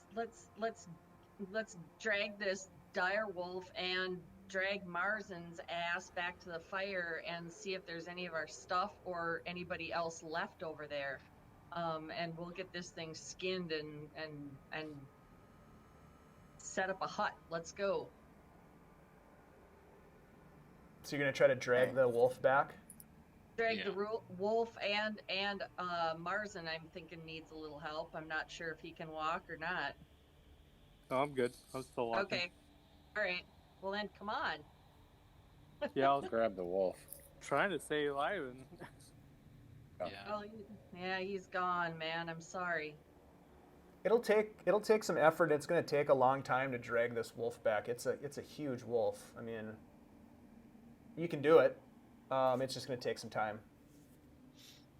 So How much time? If well, one it took grabs- you if- at a if- fast pace. You guys dashed your way into this place. It took you, I don't know, probably 10 minutes to enter this sort of grove. So it'll, if all four of you are working at it, with Marzen sort of almost, he's pretty injured. It'll take you an hour to get back. I think that's Do we- acceptable. do we- Do you think that's acceptable? I think so. Or Either we that could or just, we could Either just that or stay we could put right skin here. it. And Yeah, we could stay put right here. Yeah, let's cast the hut right here.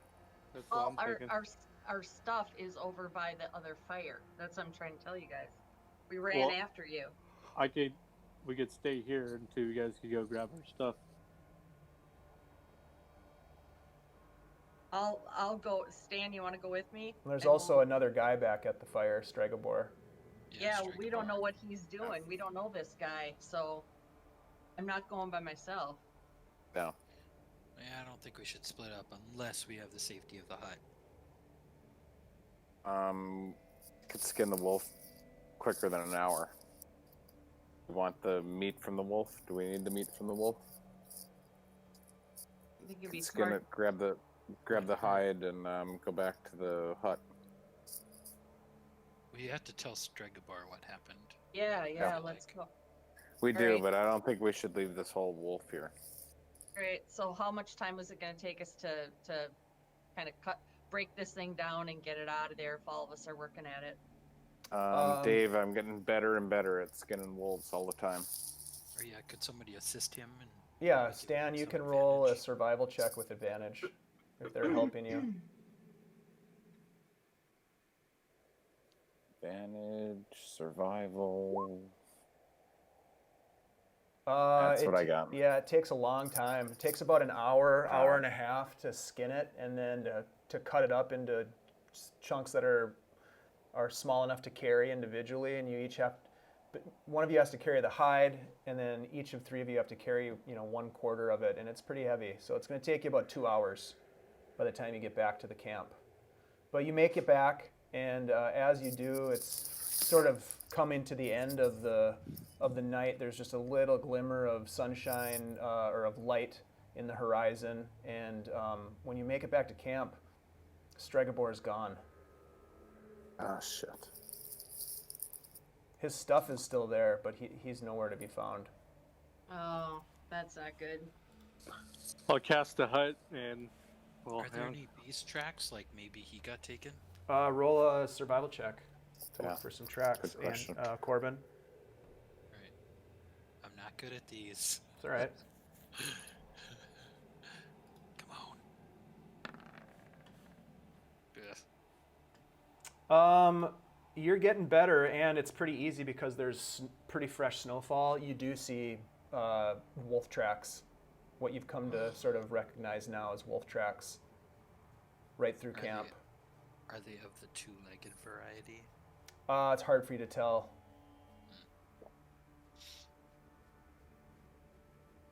Any blood? No obvious signs of blood. You don't see any.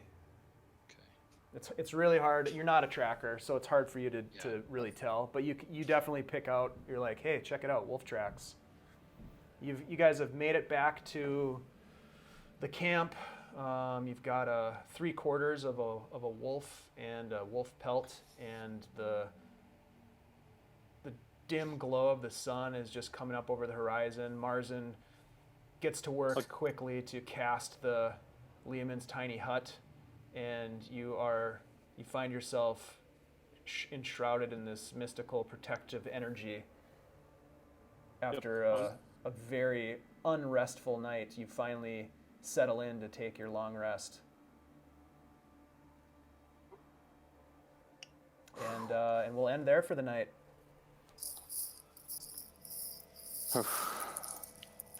Can't save nobody, man. Everyone keeps dying. Oh, Dave, just for interest of kind of prepping my stuff, when we return next time, will we have had a long rest? Yes, we'll go ahead and say that you guys are able to get a long rest, but it's during the day, so it's going to be, like right now it's probably 6 a.m., so you'll be resting from 6 a.m. till about 2 p.m. roughly. Okay, all right. So your long rest will end midday. All right. Sweet. Nice job, guys. Marzen, I thought you were going to die for sure. I did too. I didn't think I was gonna die. I was I trying to thought we were save. getting in there. You only have 7 hit points. Yep. Whoa, is that low? Yeah, it was. I took in like one round. I almost went down. Oh, damn. You were, Yeah, dude. you Everything were dead set attacked on it. saving that guy.